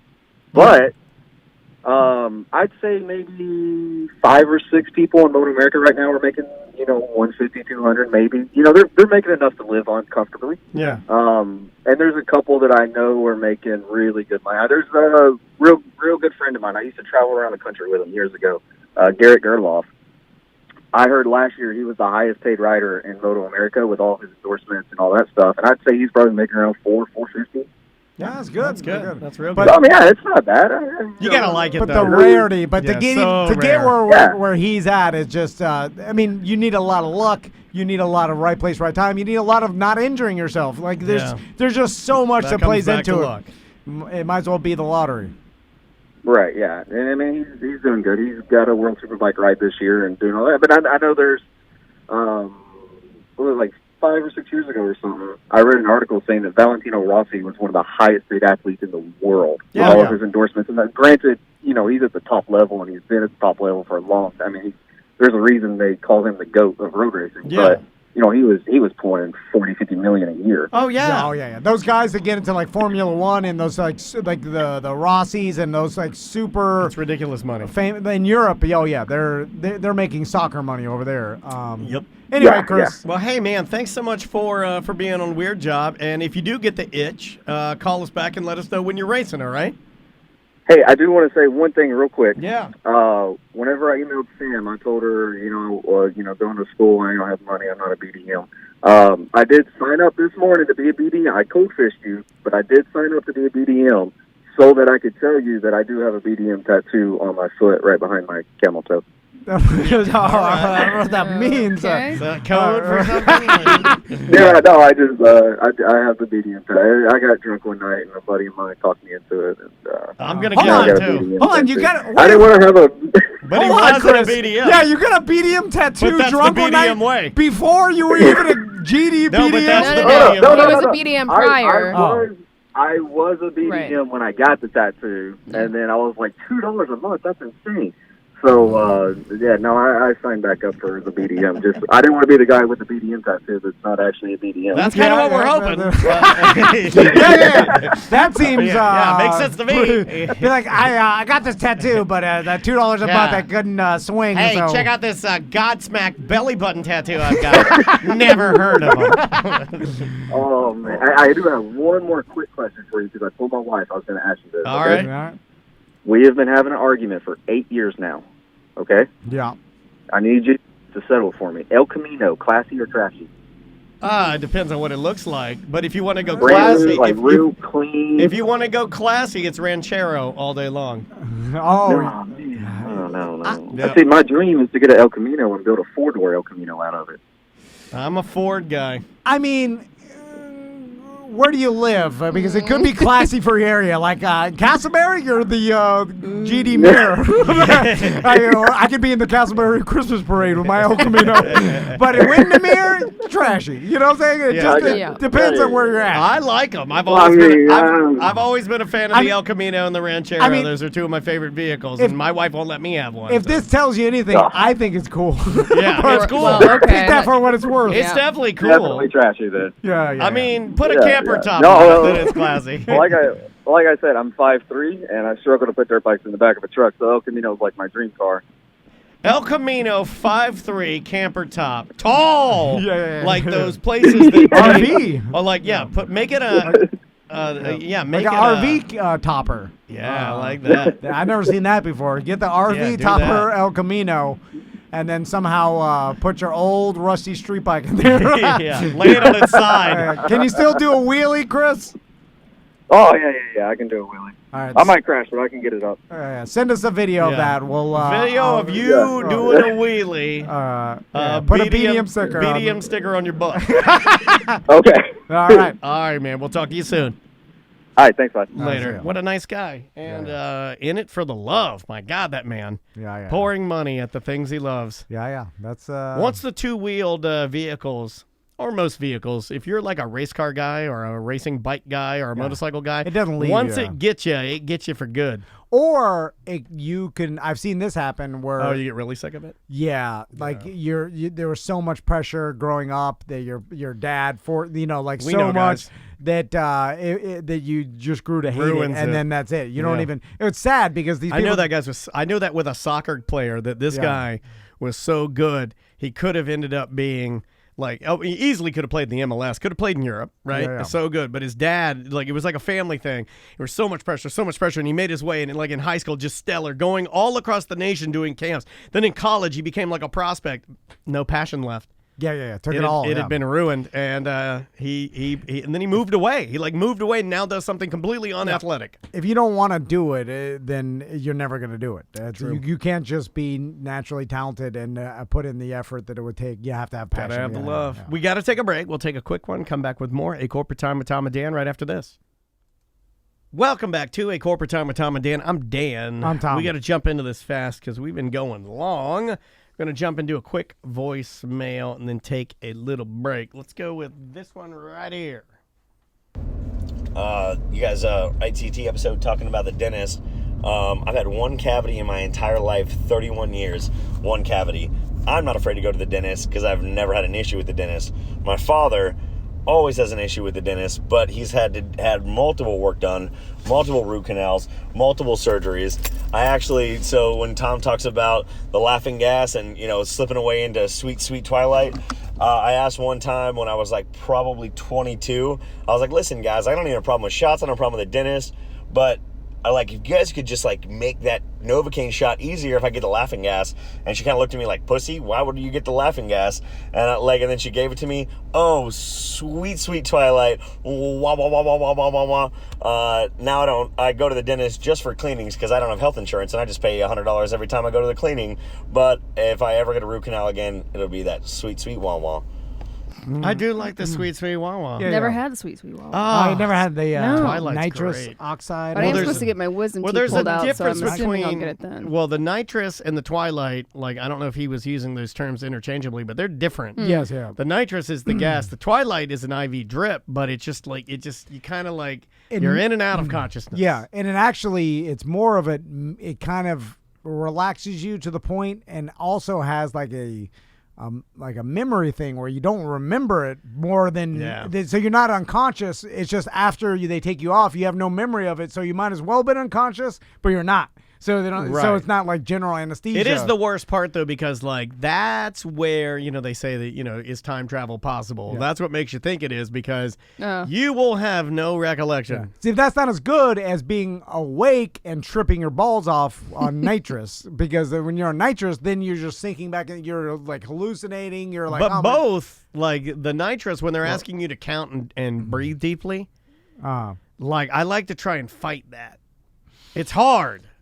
Well, but you can get where's the most if you count backwards from 10. And then you're breathing it in, you're taking these big. Well, they long ask you breaths. usually to count backwards during anesthesia when they're putting starting to put you out. Yeah, well, that and I think they just do that because they want to see when you go unconscious or whatever.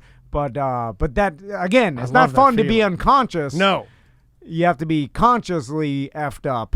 Like you can get, the drunk part. When you get drunk, the buzz is the fun part, not when you pass out blacked out. That's the headache. It's like you're not enjoying it. It's so. You don't really get a hangover though from anesthesia, do you? I don't normally get a poisonous headache. No. Or anything. You're just snap groggy. Kind of feels like Xanax when you're coming off of Xanax. That's the thing about the nitrous. As soon as you stop breathing it, the chemical stops going to your lungs, so you're immediately out of it. You'll have a little bit of a weird feeling, but it don't last that long. Yeah, maybe half an not hour long or so. at all. And you can drive home. What do you have to have done? Eventually I got to get my wisdom teeth pulled. Wisdom teeth? Yeah, they'll give you something for that. But they'll put you on Twilight. Again, not as good as the nitrous. Everybody should request the nitrous at their dentist. They'll be for hesitant. anything? Why don't we just get it? They'll we give should it to just you. keep it. It's a charge. We should just keep hoses. How much does it cost? It's probably like $100. Oof. Yeah. No thanks. What if we bought it for you? I'm in. Here's a wisdom teeth gift. I know, but they don't. Mouth warming. It's a mouth warming. Mouth warming party? Yeah. They don't say that. Don't ever say that. We wasted on the Twilight. Get it. You can request it for a teeth cleaning. I just you have to find the right dentist. Yeah, you gotta find the older ones that are like Eastern Bloc. You gotta find the Eastern Blocks. Yeah. You gotta, the rules. No, I heard about that one. They'll stab your tongue to death. Yeah, it's fine. Already healed. How is it? By the That's way? fine. Already healed. Mouth healed, heals. yeah. It's an amazing hold. Let's take a break. Not healed yet. I just touched it. Yeah. You're bleeding. We'll take a little break. We'll come back with more A Corporate Time right after this. Welcome back to A Corporate Time with Tom and Dan. I am Dan. Tom. It's time, buddy. It's time.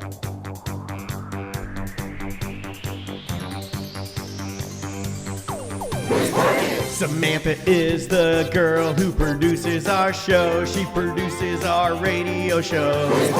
She already produced the podcast for many years. But most of you already know that fact that she's been with the show for, I want to say, close to 8 years. Lots of hard work, lots of blood, and yes, some doo-doo and some tears. Love Porky! Yeah! Who's Porkin'? Brought to you by Porky's Barbecue and Apopka. Open right now if you want to go. No, they're not. Okay. They are closed. Closed.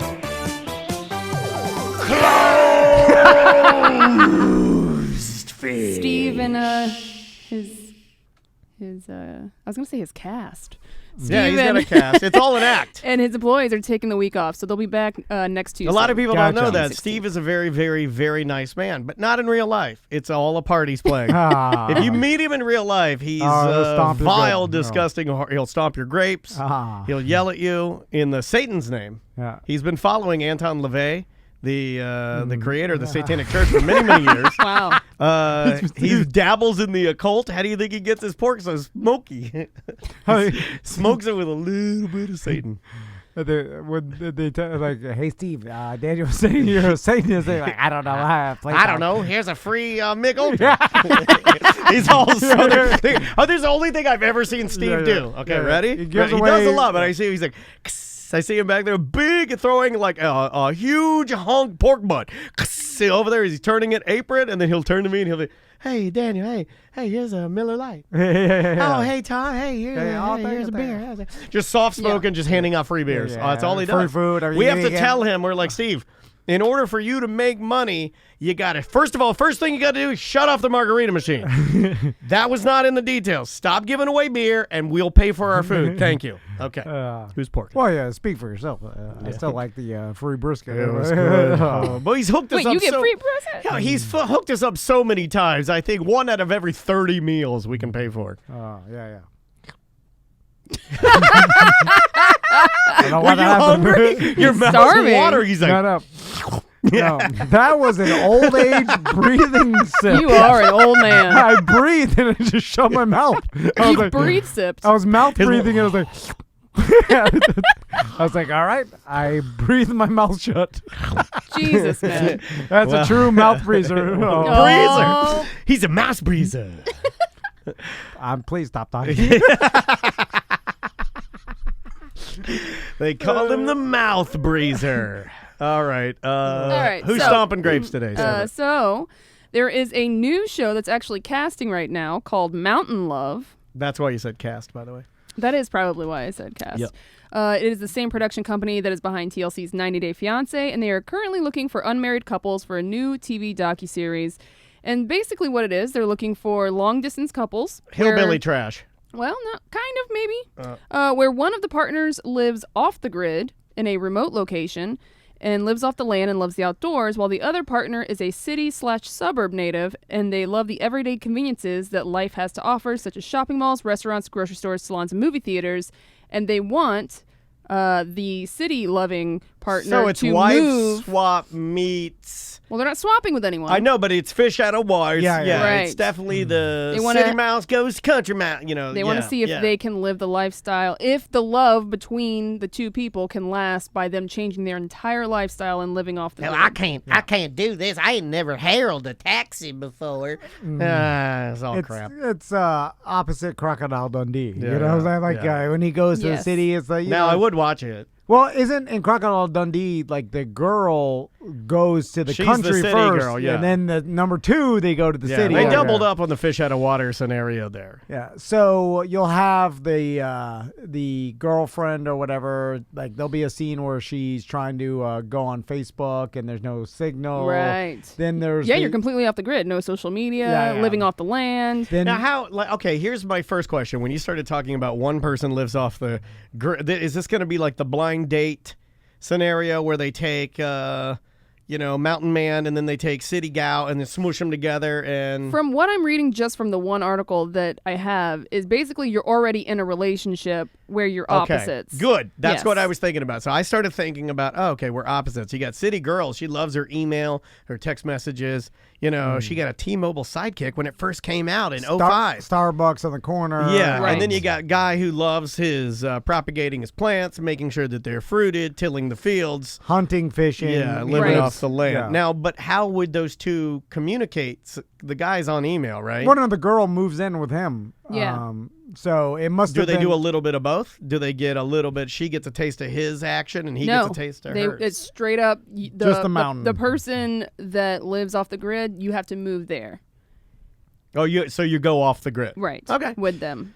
That's easier to me. Do you think? See, I think that would be the hardest, rather than someone that lives off the grid to try and acclimate to the city. But Yeah. you may hate it. Yeah, you're gonna hate it. I think. Like, I feel like going to the country, you might find some charm and some actual I don't mental. But you might, like right now, if we could do what we're doing right now on some sort of big farmland, and then afterwards all we have to do is go out to nature, I think mentally for all of us that would be a good thing. I think for a little bit, but then I think you'd get bored and tired of it. Oh, I love being outside. Yeah. You cannot do not To live underestimate. there, though? Don't Yeah. underestimate how long I can sit outside just staring at a tree. You Long time. you take away someone's phone and the internet, and Yeah, you're not gonna be able to watch anything probably out there. like you have to learn to be comfortable doing nothing or very little during your downtime, because most of your Or labor, like hard labor. most of your day is going to be hunting and gathering, collecting firewood, collecting supplies to get you Yeah. through the winter. Like there's a lot of you work all day just for preparing for something. This is going to that's be in Mecosta weeks- County, which it looks like is in Michigan. Michigan. I Yeah. don't even know. Is there mountains in Michigan? I have no idea. Must Yeah. be because it's called Yeah. Mountain Love. Yeah, there are. Okay. For sure. How would you communicate? Like, would you, back in like Revolutionary War time, Civil War time, you're sending letters to your loved one that might be on the field. If my wife sends me a letter on the field, am I masturbating to said letter? Yeah, I mean, she sprays some perfume in there, and Or then does she write anything a little spicy in there about Yeah. how Oh, she like a bought romance novel? Like, I bought a new petticoat yesterday at the old general store. Yeah, you got nothing. You're living a It's from Perret. miserable existence. So anything at that point is, something you could use. Sure. Yeah. And then, And then you fold up the letter and you put it inside your cap. the people that live off the wilderness, do they have such a wealth of knowledge that they need no more knowledge? Like, okay, follow me with this. So Enough to get by forever? Well, yeah, because, say you move to the guy that lives in the wilderness, right? You got no cell phone connection, no internet. He's living off the land. He probably, to go no power at all or no, plumbing, that's pretty far out there, But let's say there's that scenario. So you're totally off the grid, right? And Are you rain watering it? So, yeah, like all Possibly, yeah. And then, so you come across a bush that has some berries on it or something, right? And then the guy's like, hey, I've never seen that before. And then he's like, well, how are we ever going to find out what this is without the internet? Or if you don't know, there's no way to know. You're the only, Yeah, you there's are no the other internet. resource. Yeah. Unless there's somebody else in the area, but you'd have to Right. trust that person. You have to go to them, travel to them with the bush in your hand, Yeah. like the berry, and be like, hey, what is this? Is this edible? Is this poisonous? Or do you eat just one and see how you react? You lick it. Yeah, there may be. Yeah, there is. I mean, you could. I mean, even because a poisonous berry, I think you have to eat a lot. Yeah, I don't think it's gonna kill you. You know, even like just bears, give you diarrhea or something. Yeah. So you eat you start with like 2 berries, and then you come back later. You see, like, all right, it didn't give me diarrhea. 3 berries. Oh, I'm seeing things. Okay, better not eat theirs. That's obviously poison. But maybe I can put that on the tip of this spear I made to kill something else, some sort of fox I stabbed faster. But I imagine if you're living off the land, there's only so many native plants and animals in that area. You probably get to know them all real quick. Yeah. You know, it's not like there's a variety of hundreds of thousands of different plants. It's like only about, let's say, dozens. Because I'm just trying to think of like the other reality shows that are kind of like living off the land, like a Naked and Afraid. They let them know where their destination is going to be so they can do research about stuff like that. Yeah. So because they have to move to this Mecosta County, I'm sure they're going to do their research before they just throw them in there. And I think it takes a specific type of person to enjoy that lifestyle. And I mean, for sure, it's not suited for everybody. But the people that it is suited for really, really enjoy it. And I don't think they can't I don't think they can go back to living in like society. Like it's too far gone. They're built for that solitude, that they don't want to be near people. They want to be left on their own and do their own and thing. you can typically govern by tell. themselves. Yeah, and you can typically tell just by their demeanor. Like there's this one woman cop that they follow around who's on an extremely remote part of Alaska, and she lives alone, but all she has to do is like check like this area. Like it's a big area, but there's nobody there. It's like her and like maybe let's say 15 people, right? Yeah. But she is the constable of the area. But you can just tell by the way she carries herself and how she handles her job that she loves it. You can tell. Yeah, she wants to be left. She loves it. In that documentary I watched from Paddle to Seattle or whatever, they stopped at a lighthouse and there was this old dude that lived there. Oh, lighthouse guy. And his job. Put that on my list. That's better than under a bridge. It was in a remote coastal area of Alaska.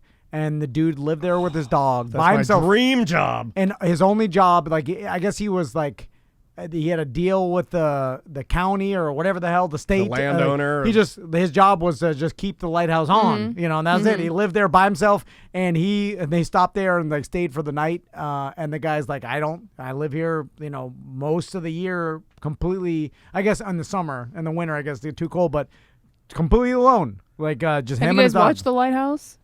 No. What is that? that? It'll make you crazy. What? You haven't seen that movie, The Lighthouse? No. With Willem Dafoe and... Oh no! Does he get was his it Robert balls Pattinson? grapes smashed with a No, rock? they go mad by working at the lighthouse. It's pretty interesting. Oh, movie. I think I'd love it. I wouldn't say horror, but suspense. Yeah. I just feel like the solitude could get to a person. You got to be built for that. Yeah. I just think unlimited solitude Depends on how much. How you can navigate solitude. You need some sort of something to talk to, right? Like a dog. I would use that as like a way to ground yourself. Yeah. If you don't have something to ground yourself, that's when time could start to get a little scary. We do have to take a break, so let's take one. We'll come back. We're done. No, we're done for the day. Okay. Oh, just kidding. Sorry. We'll be back. We'll be back. Sorry, I forgot guys. we switched it. Yeah, we had to switch them because the other one was like extra fat. So. Gotcha. All right, let me make a note of that. All good though. We got it all done. That is 2. And I didn't have any edits, which is awesome. You can say masturbated, right? Yes. What are we doing now? Just Wednesday. Do another fat one for Wednesday? Well, we got I can give you an accurate count. Right, we did a small one already for Wednesday, right? Yeah, we did. We did Wierd Job, which was actually pretty big. It was 33. I was gonna say, I think it was fairly long. So we can knock out the end of this one and do another one if you want, and then we'll be sitting real fucking good. Yeah, that's normally where we're at. We just got to do intros. Mm-hmm. Yeah. So you have any emails left? I do. Okay, grab those, and then we'll just jump back and forth on those. Got to find some ACT appropriate ones. I know, right? Lately, everybody's been, and I don't know if it's because just they come in waves. I don't see any rhyme or reason to it, but there is a pattern. Like right now, everybody's being extra gross. Like a lot of emails about like vagina and periods and cum and doo-doo. Like tons of doo-doo emails. Right. It's almost sharting season. It feels it like. is. Is it's it next month? But you can feel right? it. It's July? almost like the leaves are turning. They're turning. But because my email, I kid you not, my emails have been vile. By the way, if anybody on Twitch wants to apply for this reality show, you can go to mountainlovecasting2020@gmail.com. But you have to get it in before tomorrow. The deadline's tomorrow. It's probably rare that you're going to have some long-distance relationship with a person that lives in the city and you live in the mountains. Like, how often does that happen? Got to be out there happen. somewhere. It's just like the 90-Day Fiancé thing where people are dating people in other countries But online. if they don't find it, they'll fabricate it, and that's the one thing Yeah, I've exactly. learned. They'll think, oh, your dad's got a cabin. They'll just do some research on you. Oh, can you use your dad's cabin for shooting? Great, extra $500. You're in. You're a star. Boom, and then you get suckered in. Probably don't have to give them extra money. They just want to be famous. The ego is a strong, strong deal. All right, buddy, you want to bring us back for 7 minutes, and then we'll do it 20. 3. Welcome back to Corporate Time with Tom and Dan. I'm Tom. I am Dan. Good news, Samantha. What? I got an email. Blackstone All is on its way. COVID right. had pushed back her housewarming gift from you and I for quite some time. We had ordered this a long time ago, and but you are getting your 28-inch griddle cooking station with a shelf. Yes. It's on its way. And welcome to the Blackstone family is all I got. I need all the recipes. Well, it's really you can't mess much up on the thing because there's no flare-ups. Yeah. What's the first thing I should cook? Flare-ups. First thing you should cook? Breakfast. It's just easy. Okay. Eggs and bacon. Yeah, and it's good for seasoning your griddle. So you're gonna love it. If you set the what I like about the griddles, you could set a temperature. So, like, let's say you're cooking fried eggs. Yes. Where the temperature will cook them, but it won't overcook them. You know what I'm Right. saying? Like, it'll just stay. The same thing with bacon, too. Like, You can just scoot it back. Like you use the different zones of your grill. So I usually run one real hot and then one just low. Yeah, and so then you I move just the hot yeah. stuff to low, Yep. so it continues to simmer. Yep, if I need a little, you want your egg over medium or whatever, like I like mine over medium. So I'll flip it a couple more times. Andrea likes hers like sunny side up, so there's a lot of running. So and then if you want to get fancy, use like the little silicone egg holders. So when you crack the egg in there, it holds its shape perfectly. Yeah. You can get all crazy about it. But I just thought it was funny because man, we ordered that thing forever ago, and they just kept pushing it back because so many two factors on that one. Normal mail, yes, there's some weirdness just because of COVID, but a lot of people purchased Blackstone griddles because they were at home. Everybody's been grilling crazy. So the run on webcams and Blackstone griddles has been insano, and computers, laptops, Exercise equipment. Yep. Anything that anything home based. Yeah. Anything home based. Let's jump into some voicemails and some emails quickly. You can leave us a voicemail or email just by getting our free app is really the easiest way to do it. You can shoot an email to show@tomandan.com, or on our app, you hold down a button where it says mediocre messages. If you just hold that down and leave us a voicemail message, your email will shoot it right to the show, and then you can check in just like this particular gentleman right here. Hey guys, it's Steve from Winter Park. I was listening to the ACT flush it out debate, and I think Tom meant flush it out. Flush it out meaning, you don't have a specific idea. You need to flush them all out and figure out which one is the best. Versus flesh something out means you've already had an idea, you're focused on one single thing and adding details to it. I'm with you, Tom. Yeah, I think incorrect. That's incorrect because if we rewind the tape, he says, I had an idea of where I wanted to go with it. I didn't flush it out. So that means he had an idea of what he wanted to ask this guy. And he didn't work out the details of how to make the segment go the way he wanted. Without redoing this entire segment for the 9th time, I honestly believe it's a little bit of both. I honestly believe that Tom meant flush it out and also meant flush it out. I mean, flush. It's a flush scenario. Yeah. And listen, it's not that big of a deal. It's come on. You flush, I'm fine with it. He's over it. He's done flushed it from his mind. I'm fine with it, and I want to promote that. I have a mental problem. Whoa, and I want a handicap sticker. He wanted to say mental problem and also mental disability. And mental disability. You almost said mental pissability. I got that too. Yeah, which is I don't even know. I'm fine with it. Yeah, better way to live. I don't know what that is. First email, some answer. My wife is the exception to the lottery dum-dums. My wife is probably the luckiest person I know. Me, not so much. There used to be a card game in Vegas called Let It Ride. It was a card game that was very slow, and you typically could play for a long period of time for not much money. That was our goal, keep feeding us free drinks with the potential of a big payout. This game was so slow and boring, and the fact that people never won the big payout led to the dealers to give it the nickname of Let It Die. I played with my wife all the time and never won anything. The dealers we talked to would say things like, I've been dealing for 10 years and never seen anyone win the top 2 mega payouts.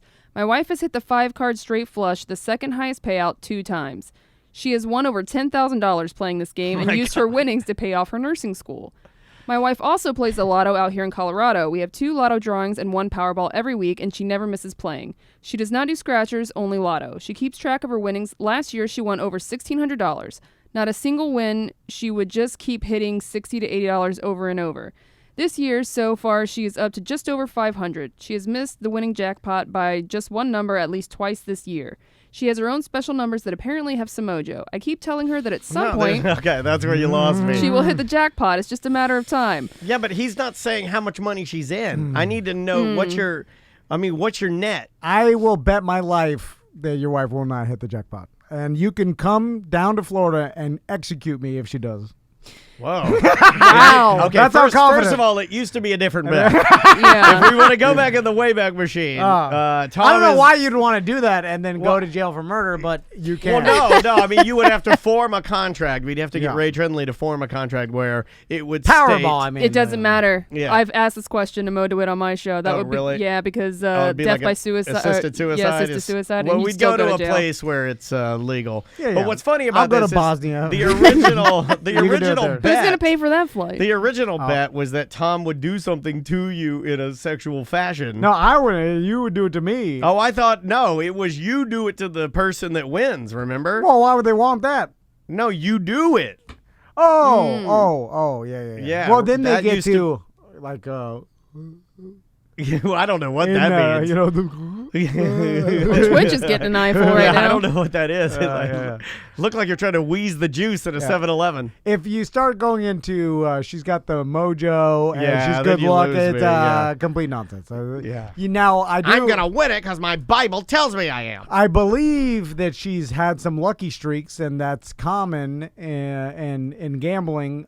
You go on runs, and that happens. Your wife, at the end, if she keeps playing scratch offs at the end of your wife hit time, 5 in a row with me and Andrea in the car at a Dairy Queen. Do you remember that? She went at a Dairy Queen. Look, those are underrated. 13 times in a row we stopped for dollar scratch offs, and she won. She hit it with us. A ticket, $1, She'd $2. go back in, get a ticket, bring it out, and scratch it and win again. It was a crazy run that I was like, this is absurd. She's got the mojo. You thought she had the mojo. No. I just I was like, look at statistical like anomaly. And then, but it's not. But that's not as much fun. Lost every day. You don't look and go, my wife's got the statistical anomaly. You say mojo's better. It says, much like Tom and Dan, I used to tell her you might as well take those $2 and literally throw them in the garbage. It's statistically the same. But I have seen her win so often I don't say anything anymore. Hard to argue with success. My experience is like everyone else's. Don't gamble more than you can afford to lose because I will definitely end up losing it. Now, if she could only hit the Powerball. Again, she'll never hit the Powerball. For That's sure. a Tom Man guarantee. And if you do hit the Powerball, not only do you get the benefit of all that money, you get to come and murder Tom. That's how confident I am. You've upped the ante. That she will not.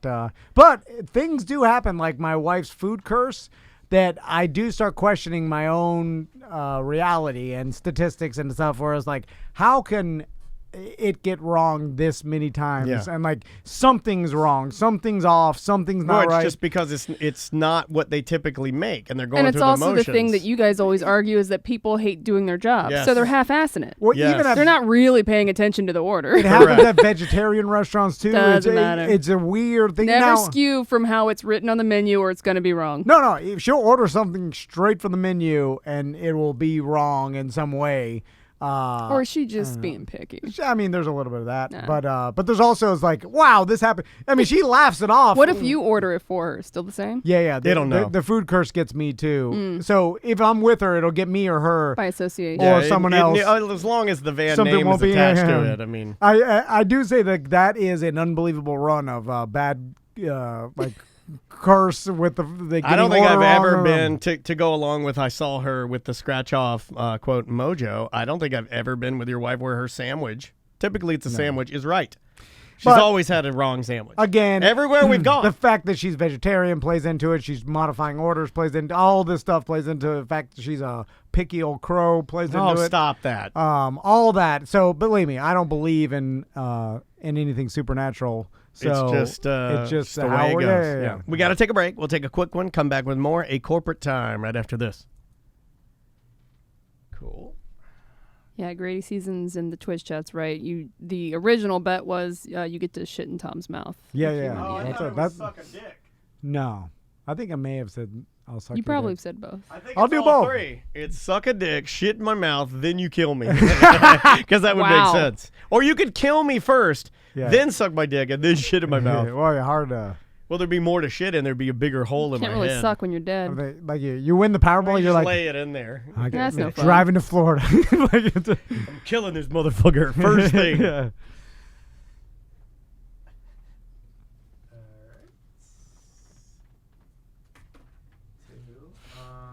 People used to get so mad at me on the radio when I'd say about like Santeria and curses and stuff. Be like, curse me, I dare you. Like, be like, no, Don't do that. I'm like, curse, it doesn't matter. Don't play not around real. with it, Tom. Yeah.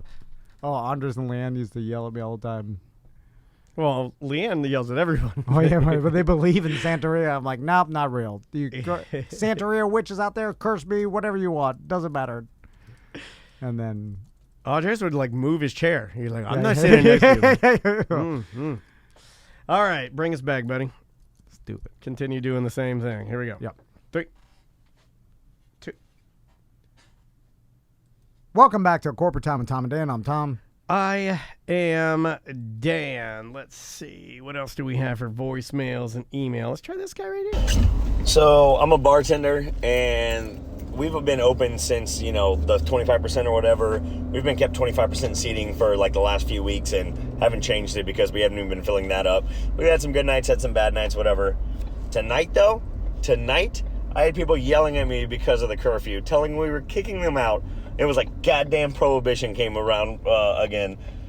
Sucking fat. Oh, got him. I got him. Got him. Oh, man. Castrol. Itchy thumb. I knew he was going there. I could tell he was excited. Yeah, just all I could say is when you're out and we're easing back into whatever phase or Listen, do you think this bar wants to kick you out? Right. They want your They money. want your money. So yelling at them, like, what are you doing? You're like, they don't want to do this. No. They have to, follow the rules. they're just trying to be. You got to do They're what you trying got to do. comply, Yeah, so they come don't on. get in trouble. Also, they don't. Believe me, and I know, like, you can't really enforce every business, but they know if they stay open, they're going to get some. They get fined, yeah. Well, they're going to get someone that's going to rat them out, and Yeah. and believe me, I see people doing it all day long. man. if they stopped and they told everybody in the bar, like, say it's a small bar, right, and say they had a curfew at 9 or whatever, and they'll be like, listen, we'll stay open and you guys can continue to drink, but everybody's going to be quiet.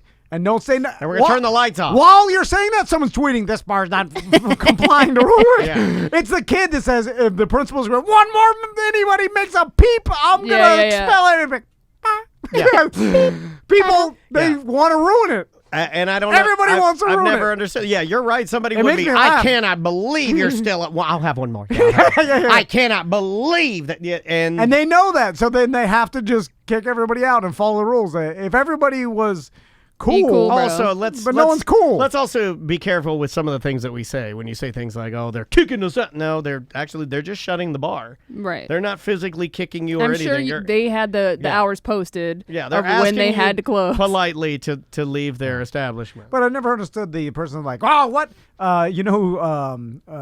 Fernando, I talk with him in like a group chat. Yeah. I call it Voxer, but it's Voxer? No, it's a different one now. It's that new one that everybody uses, WhatsApp. Oh, WhatsApp, yeah. So kids that love everybody it. uses now. Yeah. WhatsApp's been around forever. Kids love it. It used to be Voxer for everybody. Yeah, I liked I used it when it was Voxer. But he said he had a customer. Oh, actually, there was an NFL football player. He's got the voicemail. He played it for me. And some guy's like a third wide receiver or whatever. But anyway, he's got a big name. I recognize the name. But he called and left a mad voicemail. He went to go pick up his wings at Sports Grill. Yeah. And they have this policy where you have to have a mask to walk inside until you get to your table, and then you can take your mask off at the table. And down in Miami, it's more stringent. Yeah, than here. they're just trying to control it and do what's right. And Yeah, then that's what they've been told, and that's where the rules that they have to follow. And this player went in to get his order, and they said like, hey, you can't come in the building unless you have a mask. And then he's like, well, I don't have a mask. And they're like, I'm sorry, I don't know what it was, but he got mad, drove away, like left this whole thing cursing him out, like saying, all right. like I saw people eating with no mask. What the hell is this? Like, do you think when you're complaining that, like, do you think the restaurant doesn't want your money or to like make their customer happy? No, Tom, it's a proven fact that the restaurants or want they're it against hard. you. They want it harder for them. They want all of this mask stuff. They want that. They love it. Yeah. So Jesus it's like Christ. It's when you start yelling at these places, these businesses for trying to like they modified what they did to this current environment, and everybody's trying to learn. And I know it's all different everywhere, but just whatever, cut them some slack. It's just something that's happened that's never happened before in the history of our lives, and you're gonna be like, "This is absurd!" Like, what are you talking about? Like, you just give them a little slack here. Yeah, like they're trying to get through it. It seems like where everybody's patience should be extended, and you should have a double helping of it. It seems like it went the other way. Where people seem to be shocked, like we all should have known better, and it just doesn't. Everybody, I understand. It doesn't work like that. Was that an email or voice? I think we did voicemail. Let's do email. Okay, editing software. Hey, Dan, my name is James. I've been a BDM for 4 years. I believe I have a question for you, and I am not in this world, but my grandson is. Is there a software package or editing software download that you would recommend for him? He wants to start doing gaming and fishing videos, so any help would be greatly appreciated. Thanks, and I love you. Thing Tom complains about, keep doing it because I tell everyone I know I love them because it could be the last time. I love you guys, and thanks for all the laughs, and it means more than you can know. Sad real man. It's hard to read when people make everything one sentence. Well, that's a real man. Yeah. My dad didn't know where the period button was because every time I'd say that's a period, he'd yell, ew. Just like me. So, I mean, like, I would get the most basic thing you can get. I'm a big fan of most things Adobe. We're a Mac-based show, so we use a lot of GarageBand and Logic. But really, it really is going to depend on what your budget is, and I'm going to assume you use just regular PCs. So yeah, I mean, you could just get like anything Adobe and start practicing on that. What about video editing? Because he's talking about fishing and Twitch. Like stuff. doing videos. I don't really know for the Windows side, but again, I would say, what do you call that? The Creative Suite. Somebody in the chat room, Adobe Premiere. Oh, thank you. yes. Yeah. Mhm. If you get, I have a copy that I know how to use a little bit. Very intuitive and easy to use. And there's so much information on YouTube, like people to walk you through any question you have. I mean, I would just get it and dig in. Isn't there editing software that's super user friendly, easy? I mean, you can do it if you have an iPhone. You can use iMovie. You can use iMovie. There's stuff like iMovie for Android where you could just you can do it on your iPad, your phone. You just scroll to like you start finish, Yep. and then you could add your own fades in the middle and do a very primitive video edit, but it will look like you were a professional 20 years ago, right? Oh, yeah. It's so easy to do. So, yeah, I would just I would see what your budget is. And don't be afraid to to go to a computer store, like a mom and pop. We got one. Dude, go to the librbrary. Yeah, go to the right? library. They'll teach you how to they also edit video. They also have all the software too. Yeah, that's excellent, Samantha. If you're close to like Orange County Library System, where you can get to the Melrose Center. I don't know how they're classes. I don't know how they're opening or if they're open now, but if you can Check out the squeeze in website. there, you can use everything for free before you buy. I remember in 6th grade, in science class, they did this. Like the project was, come out with a video about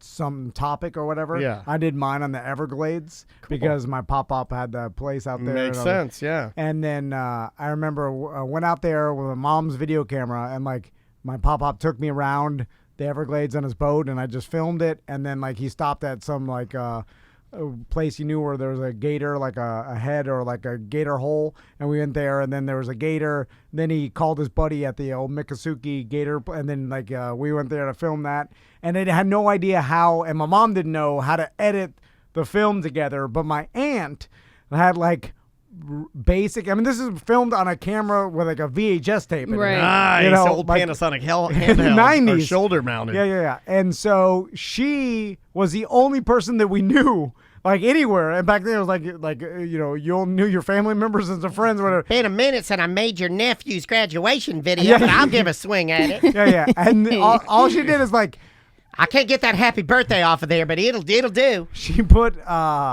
like she edited the things together. No, it was Spoon Man while I was riding the airboat. Spoon Man. It was that just riding Together with you. And I was like, I can't. I remember watching. I was like, how did she do this? It blew my Magic. mind. I'm like, you and added Spoon Man. It's like a swooping drone shot of you and your grandpa. The pixels that they did, like in the 90s. Like the fade shots from one shot to another, it was like either the pixel or the big swipe. Or the slide, the slide. Ooh, like turning the page. Yeah. And then even my teacher, my science teacher, was like, oh my, he was blown away. He was like, it's Spoon Man. Van, you got the goods. In fact, we're going to start calling you Spoon Van. There was nothing to it. It was just driving an airboat, Spoon Man, and then some video of an alligator. There it is. That was the action shot of us. Oh, my pop-up driving his Spoon airboat. Van. I might have to Where's cover that this. video now? I think my mom found it. Dude, we gotta recover it. We should get We it. got to put that online. I think when we went to the Miccosukee place, like there was an old Indian that had been like gator wrestling for like 25 years, and like back then there was no PETA or anybody looking at it, so they were putting out cigarettes on Yeah, that. he's beating it good. Yeah, they were monsters. They were like, they were like, well, stab his feet. They didn't care, but they were wrestling the gator, doing the old put your head inside. Yeah. Spoon Man. I'll have to find that video. Oh my God. Oh geez, Louise, I don't know if I can beat that. All right, let's try. Wet Mouth's been kind of a no-show for a while, right? Well, he thinks he's got all the life hacks. All right, I got a hot take. Iced coffee. If you're a fan, I haven't lived until you tried coffee ice cubes.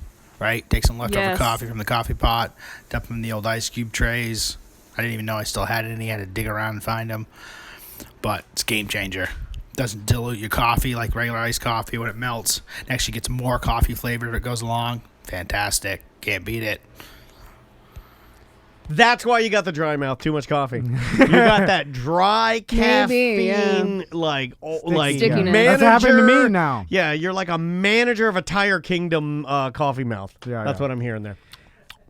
First time I ever had a coffee ice cube was at this bar in Boulder, Colorado, and they put it in a whiskey drink, and it was so damn good. Okay. Yeah. I could kind of see that. Like one of those big ice balls, you know? I need the ice to dilute my coffee because if I don't, it's going to kill me. The water down? Yeah, I need a little bit of water in there because I usually get the jumbo ice coffee, and I don't need it to be pure coffee. I need some ice in there. It's like White Claw over ice.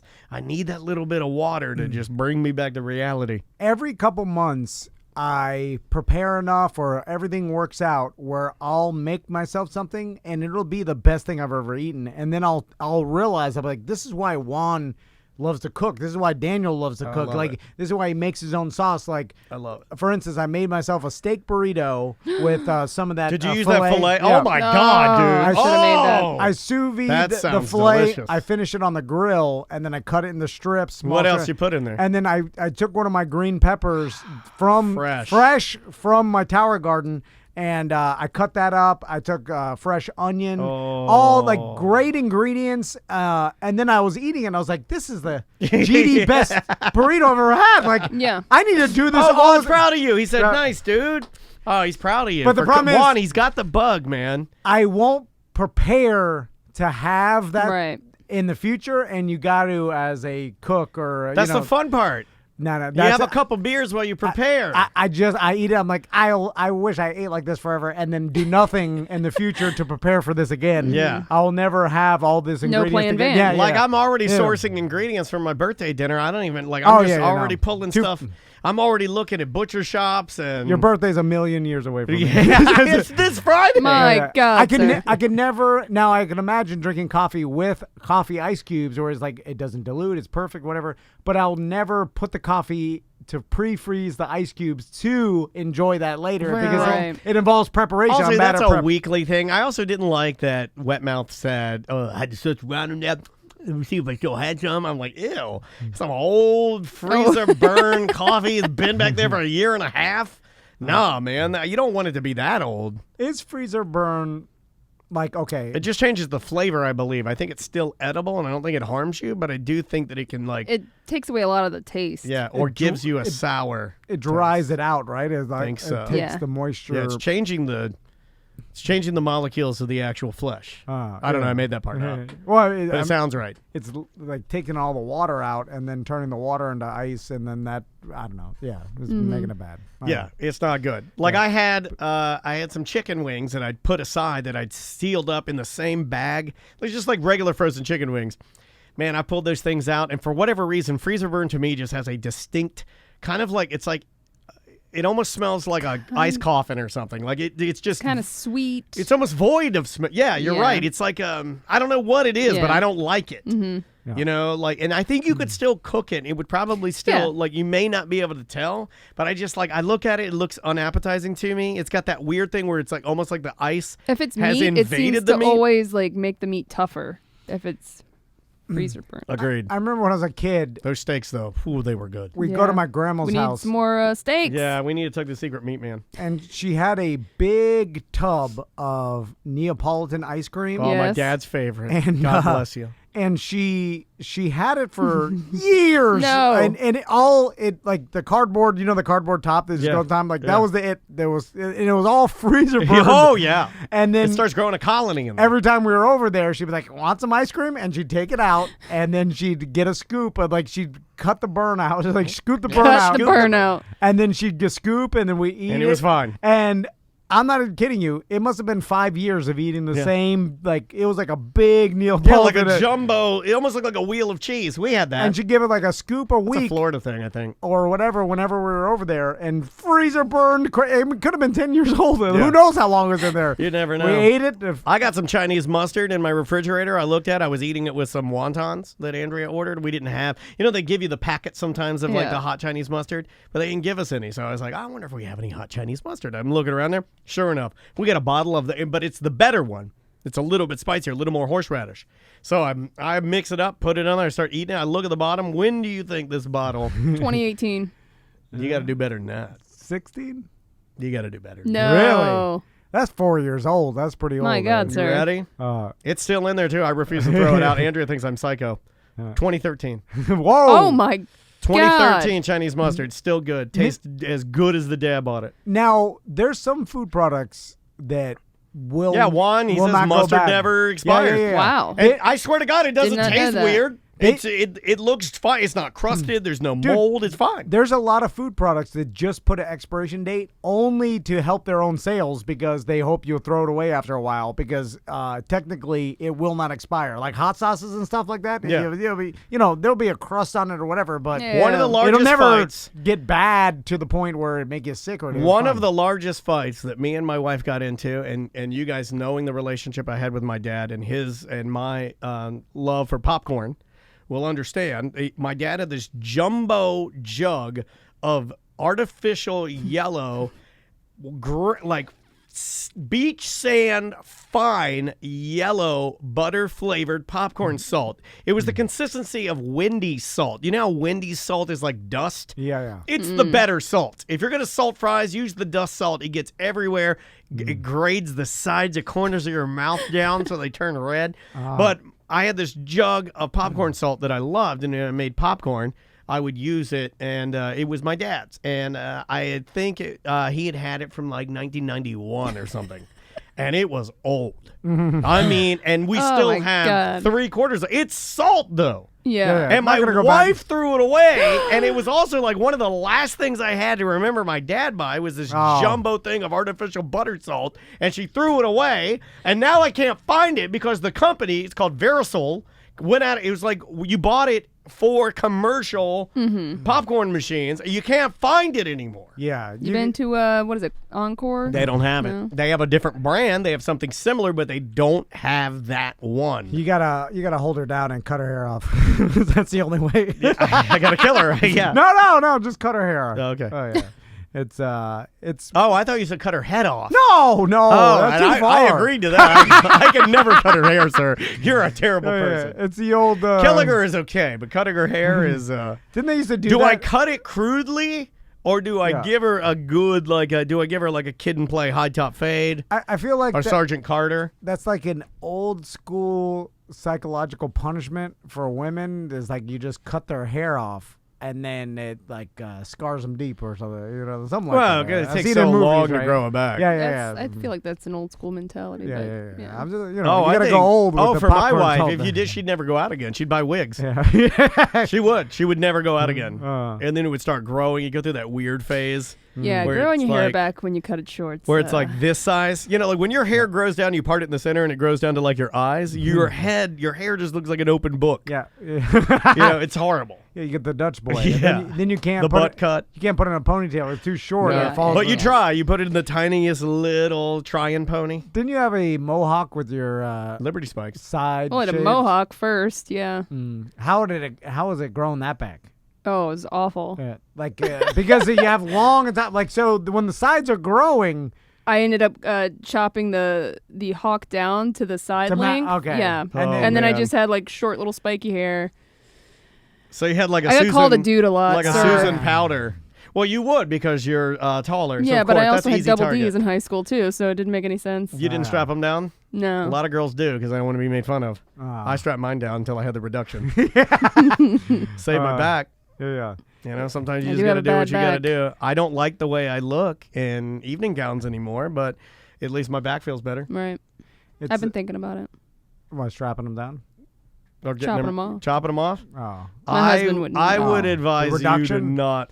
I would advise you to do what you're comfortable with. Well, don't they body. just? You were gonna say something. They just let out some air. I thought that was the craziest thing I could say was to give you the real answer. Right. They just reduce them down from like I don't know. Triple D or whatever you got there. Don't reduce them. I mean, to like a I say single D. Don't reduce them. Meduce them. Make them snakes.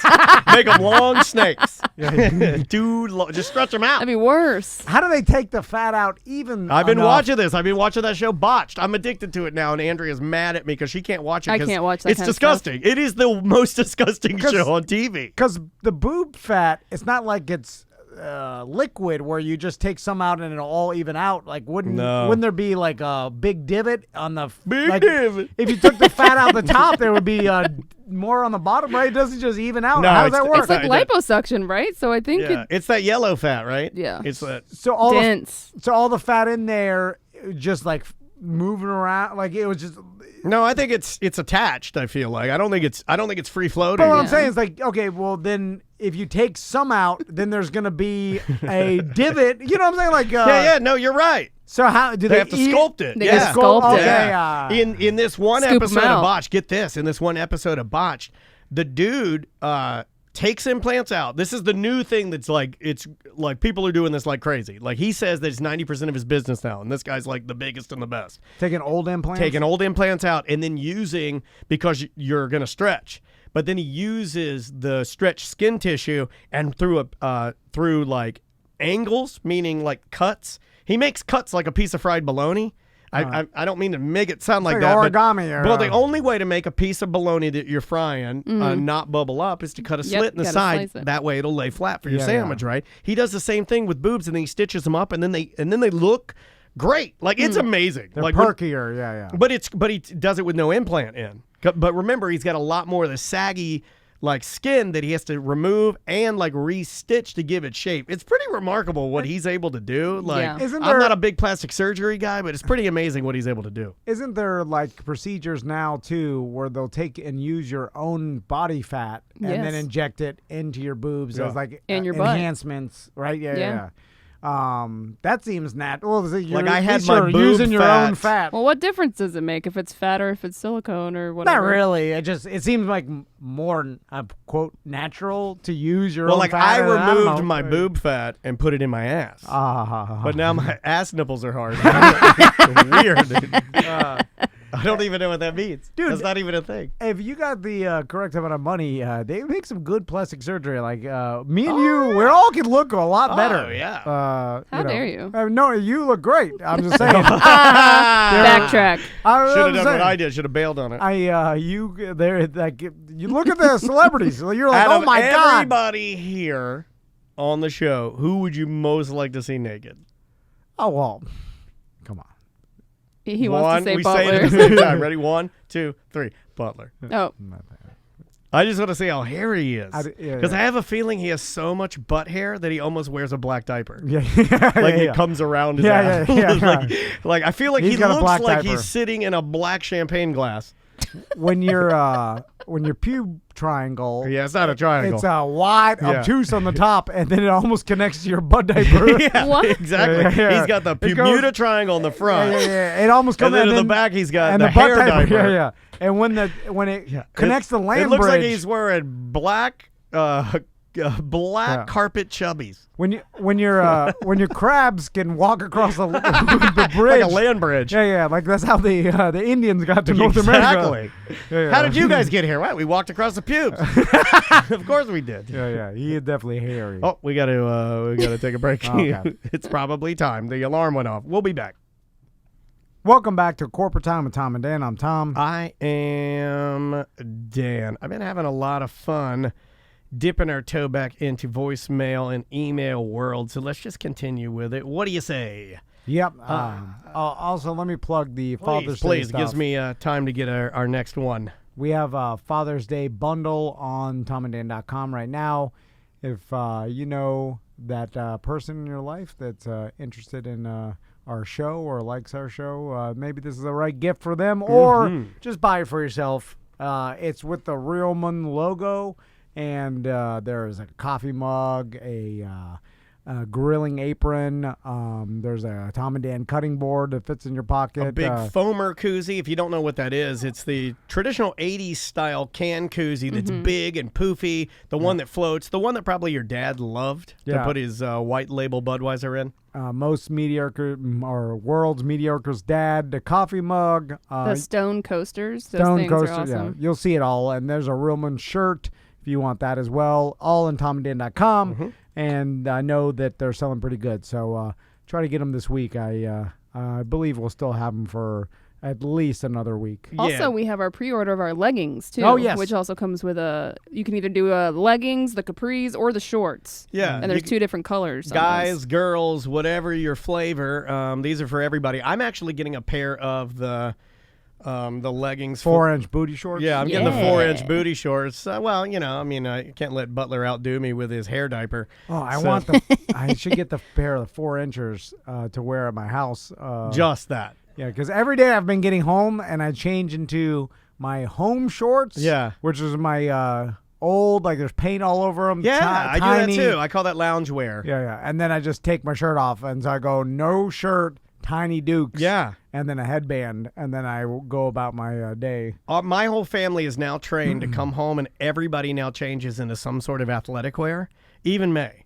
Like May will come home because she always wears a dress. But now Andrea bought her like workout gear because she wants to be like mommy. So she'll come home, she'll run upstairs, take her dress off, put on her workout gear, and then come down. That's our lounge wear. But lately, I've switched up everything. So now all I wear when I'm home is a tiny pair of black bikini underpants, nothing else. And that's all I wear. Yeah. Tiny black underwear. I sleep in them, I cook in them, everything. Tiny black underwear. Mm-hmm. That's why you become house dad. I look like Batman Pig lost his shirt. All right, let's jump into some voicemail messages, like this one about steak. This might be Mike B. I don't remember. Oh, please don't be Mike B. Please don't be Mike B. Please don't be Mike B. Hey guys, so it's Big Rick, and I'm listening to you all talk about your steaks and how you like them cooked and all that good stuff. And, you know, I'm more of a medium rare kind of guy. You know, I like my steak to be nice and soft and just cut it with a spoon, the bottom half of a spoon. But here's the thing. I have actually kind of like messed up once or twice in my time of cooking on the grill. And the most recent version of me messing up was about a month and a half ago. And I had put the steaks aside. I was going in and out of the house doing some stuff. And I had the grill on super duper low on just the opposite end of the grill. I don't have a normal size grill. I have a smaller one. So when I went through and realized, oh crap, my food is outside and I've been inside for the past 20 minutes, I went out and got my steaks, and they actually were pretty freaking awesome. They were cooked all the way through, which I'm not a fan of. However, they were cooked all the way through super duper slow, which made them super soft, yet fully cooked. Okay, so they weren't dry. We got it, Rick. I mean, put them in the oven. I mean, it's the same GD thing. You just cooked them in the grill super low, but that will dry it out. No matter what you tell me, like a sous vide them or putting them in the oven. I guess the skinnier steaks, like it's good for fillets, thicker. You got to sous vide or oven cook, right? Well, There's no way to grill them. You don't have to. You can grill steaks, and as long as you know your grill, I think you could probably, like, some people like to reverse sear them. Some people like to, there's all different ways to do it. But my way of idiot-proof, if you like a crust on the steak, is I always do cast iron, and then I throw it in the oven to finish it. You give it a couple more minutes in the oven. That'll get a warm, kind of a warm pink center. Medium rare. I like medium rare. That's what I like it. But I think the point of what he was saying, and I agree with this too, is that so many people, it's so easy for them to want to jump up and be like, oh, God, you eat your steak medium well? Ooh. Like, who cares? You're not eating it. Number one. Number two is as long as it's still juicy, it's just the amount you don't of want dry. Yeah, it's not. It may not be dry. It could still be medium well. Like my dad liked. For as long as I knew, he liked a well-done steak just because, maybe it was a different time and that's the way he liked the steak, or maybe you had to cook your steak a certain amount of time. But then as he got older, he liked still like a medium well. So just like a little bit of pink. It's fine. Like you want to draw a line in the sand and say, like, this person's a terrible. Look, it's fine. It's fine. Still, though, I'm telling you that sous vide changed my grilling forever because I've never had anything better than pre-sous videing the fillets or chicken or all that, and then finishing on the grill or in the stove or like on a cast iron or whatever. Like, it's great. It'll cook the perfect. I've never seen another person cook fillet as good as either that technique. It's the technique they use in steak restaurants. Well, it's exactly what I did for the last fillets that I made. Andrea and I, and it's super easy. You pop them out, you sear them just a little bit, get that crust on there, and you serve them up. Yeah. It's extremely easy. How do you like your steak? Medium rare, medium? Between medium and medium rare. Okay. How about you? About the same? Yeah. Is Butler? How do you like your steak? Medium. So everybody's about So I think like most people understand that that's kind of how you want your steak. Dude, I did mine 132 degrees for an hour and a half in the sous vide. Then I finished it on the grill hot. Yeah, then you're done. Perfect. Sometimes though I've cooked chicken before where I've like kind of cooked it to temp But you ever notice that sometimes it just doesn't? It's almost like it's not standing up. It's almost like a little bit, like it's cooked. Yeah, but it's not too juicy. Yeah, it's just like this. It's a hint of pink. I don't like it. Yeah, it's almost I'm like ugh, it's God. well, it's almost like a little too. I don't even know how to describe it. It's just like the texture of the meat. I'm sure one of our like Spongy, Juan or too somebody spongy. would know in there, Christine or Juan or somebody that really has a good culinary mind would know more than I do. But like, I don't like that. I like it juicy, super juicy, but I like to see like a muscle fiber in there. I don't like for it to necessarily be like a mush pie or it's a light pink. It's Yeah, just it's like weird. I don't want that in my chicken, especially like you get a chicken breast and it'll be fatter on one end, and then you'll grill it. This is pre-sous vide, whereas I could just cook it. Or you could pound it flat to get the texture even. But a you know, grilled yeah. chicken, and then I'll be like, and of course I didn't have a temperature gauge, thermometer, nothing. And then so I'd be like, I think it's done. And I take it out, and then I cut the skinny part. I'm like, perfect. Oh, little pig. And Put the it back thick part. on. And you And I'm suck like, all no! the water out of it. And then for whatever reason, it ruined it for me because all I could think of. And then like I'll be like, it's not that pink. I'll eat it. And then while I'm eating it, I'm like, God, I don't like the texture. Yeah, it's just a little too spongy. Yeah, I'm but like, it's cooked, but it's just a little mush. Yeah. Same thing with fish. I know I'm a baby. I like It all my doesn't matter. meats. I like all my meats, and this is gonna sound terrible, but I like all my meats to stand up a little bit. I don't like them to mush. Yeah. I like my fish more flaky. I like a flaky fish. I like it blackened too. I like a black and flaky fish. Mm-mm. How do you like your shrimp? Raw. Yeah, I like mine raw and blended. I like to eat the feet and the whole thing. Well, Like, I only eat the tail, the crunchy tail. Yeah. I only eat that. I throw the meat in the yard. It's weird. Where'd all these cats come from? I tiny teeth the feet off. Yeah. All the legs. Yeah. And then I eat the antenna, and then that's it. Yeah, I do that too. Feet and Also, antenna. I eat baked potato a little differently than most people. I pull the. I like to roll them in olive oil. Yeah. Then I roll them in like kosher salt, and I bake them for about, let's say, about an hour and 20, maybe an hour and 45 minutes. I want that thing nice and flaky. Then I divide it right down the center, so I have two halves of the baked potato. Then with oven mitts on, I take both halves of the baked potato, and on the fleshy side, not the skin, the fleshy side, and this is where it's very important, you take them while they're piping hot, and you stuff both the potatoes right in your eyes. All right. And you just really, and then you think about all the bad things you've done over the course of your entire life. Suitable punishment. I call them Oedipus potatoes. I like to roll them in flour and find the wet spot. Wow. That's for I like to Dave roll. Navarro. I like to roll Oedipus in flour and shoot for the blind spot. I should not have come here. One more. Can I do another one? I don't know Mama what's so happening. fat joke. Yeah, I don't know. The guy from Middle School, Spoon Man. Let's Huh? do. Spoon Man. Let's do this one. It's from Wetmouth, whose mom's skates probably went flat. On the OG show, you guys were talking about God damn it. jobs and working. Did anybody on the show ever have a paper route? I had one. I think I was like 9 years old. I remember one of the biggest things that I remember was that different paper sizes based on the days of the week. Like Monday and Tuesday papers were pretty small. Wednesdays was a lot bigger than those ones. Thursdays for some reason was like pretty tiny. And then I remember like Fridays was bigger. Saturdays was huge. And sometimes you had to make multiple trips because you couldn't fit them all in that paper sack thing that you carried. And it wasn't one of those paper routes where you could like throw it into people's yards. You had to like put it in the... No.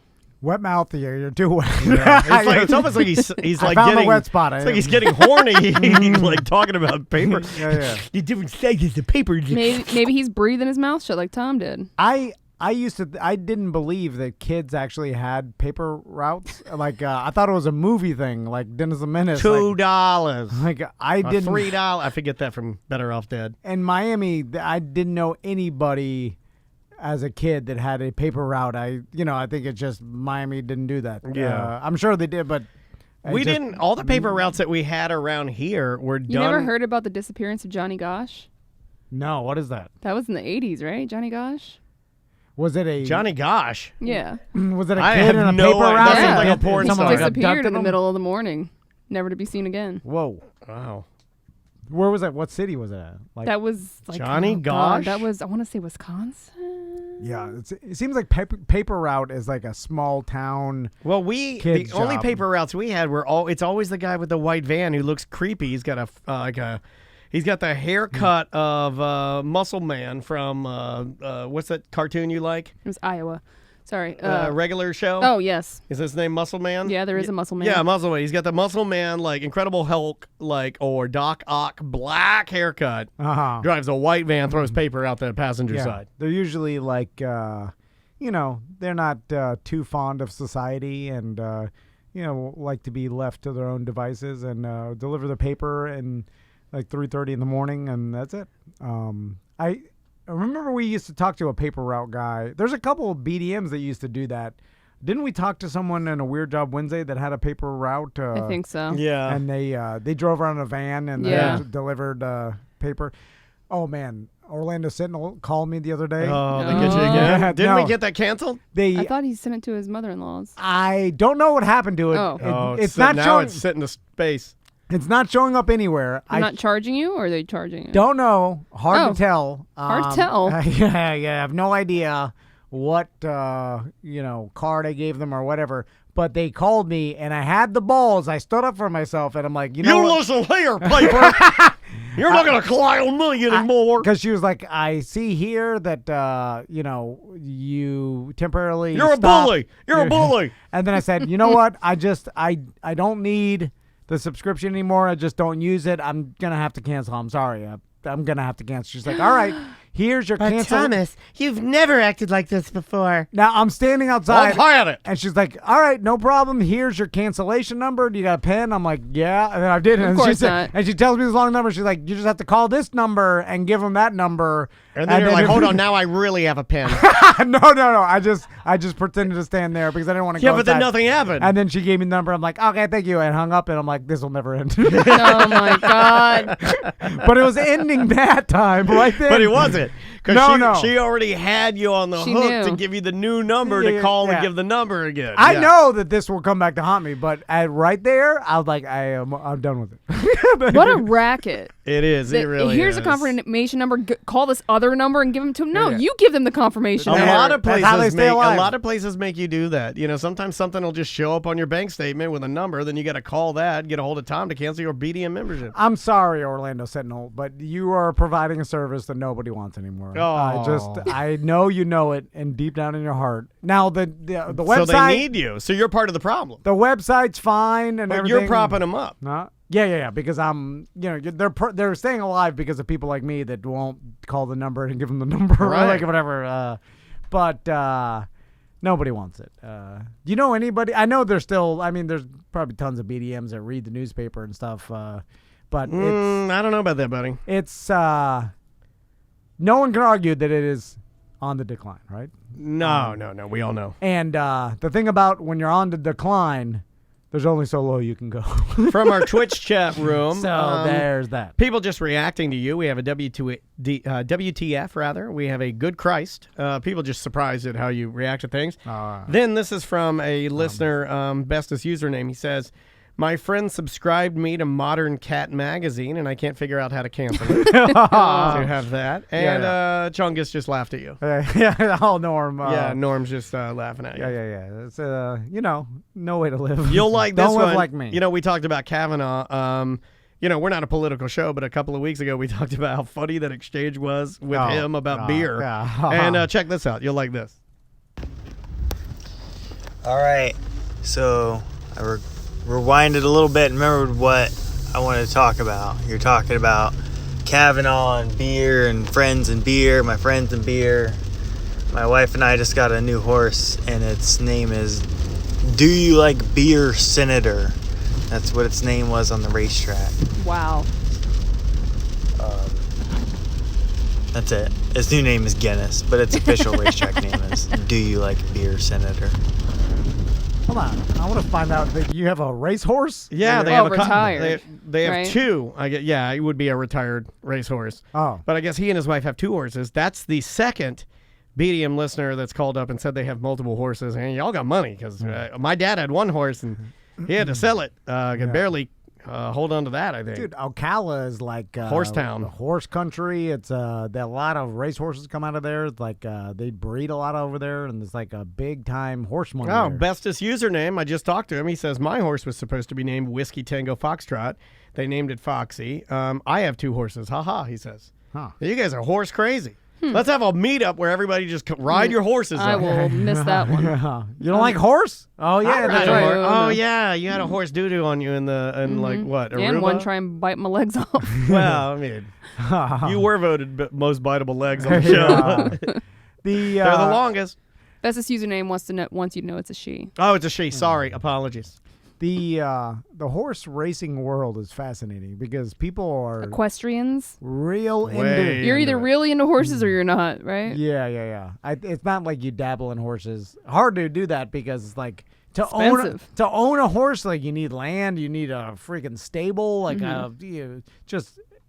What do you think it costs a year? Like a lot. 10 grand. I got a friend that has. Family has 2 horses, and yeah, it's very expensive. Yeah. I mean, the feed, I'm sure the veterinarian, you have to get a mobile vet to come out and do a whatever checkup or whatever. Yeah, and then you got to have somebody to constantly check on it, feed, housing. If it gets like cancer or something, I mean, do you try to treat it? Is there like chemo for Take a it to horse? the pasture. Well, I mean, I think of it like this: the horse isn't going to know it has cancer. No. So you just kind of let it spiral out of control, right? Well, I assume that it's just like any other pet. You try to do everything you can. If you have the money, do you give the horse the chemo and the whole thing? I'm sure if you have the money, but a lot of people don't got that kind of money. No, well, maybe if you own a horse, you horse may be chemo rich. money. Actual question: horse chemo. Horse's hairs fall out? I don't know how it works. Does its mane and tail? Because dog chemo fall out. The hair doesn't fall out, right? I don't know. I don't know anything about animal chemo. I know with human chemo it can if you have radiation at least. There's been a lot of. I feel like a lot of listeners have told us they put their dog through some sort of chemo treatment or whatever. Well, I did, but I just did it to see if my dog could survive it. It was completely healthy. I got something for you. I just want to test it out. I was like, I saw a Hulk. He's gamma rays. He's big and green. Can't stop him. I think. Hold on. My pop-pop's neighbor had a horse that we used to feed as kids, and this thing was like it just lived in the yard, and like the neighbor like threw some hay every once in a while, but I don't think it spent that much money. Like this is down in St. Cloud. I think you could have a trash horse for pretty cheap.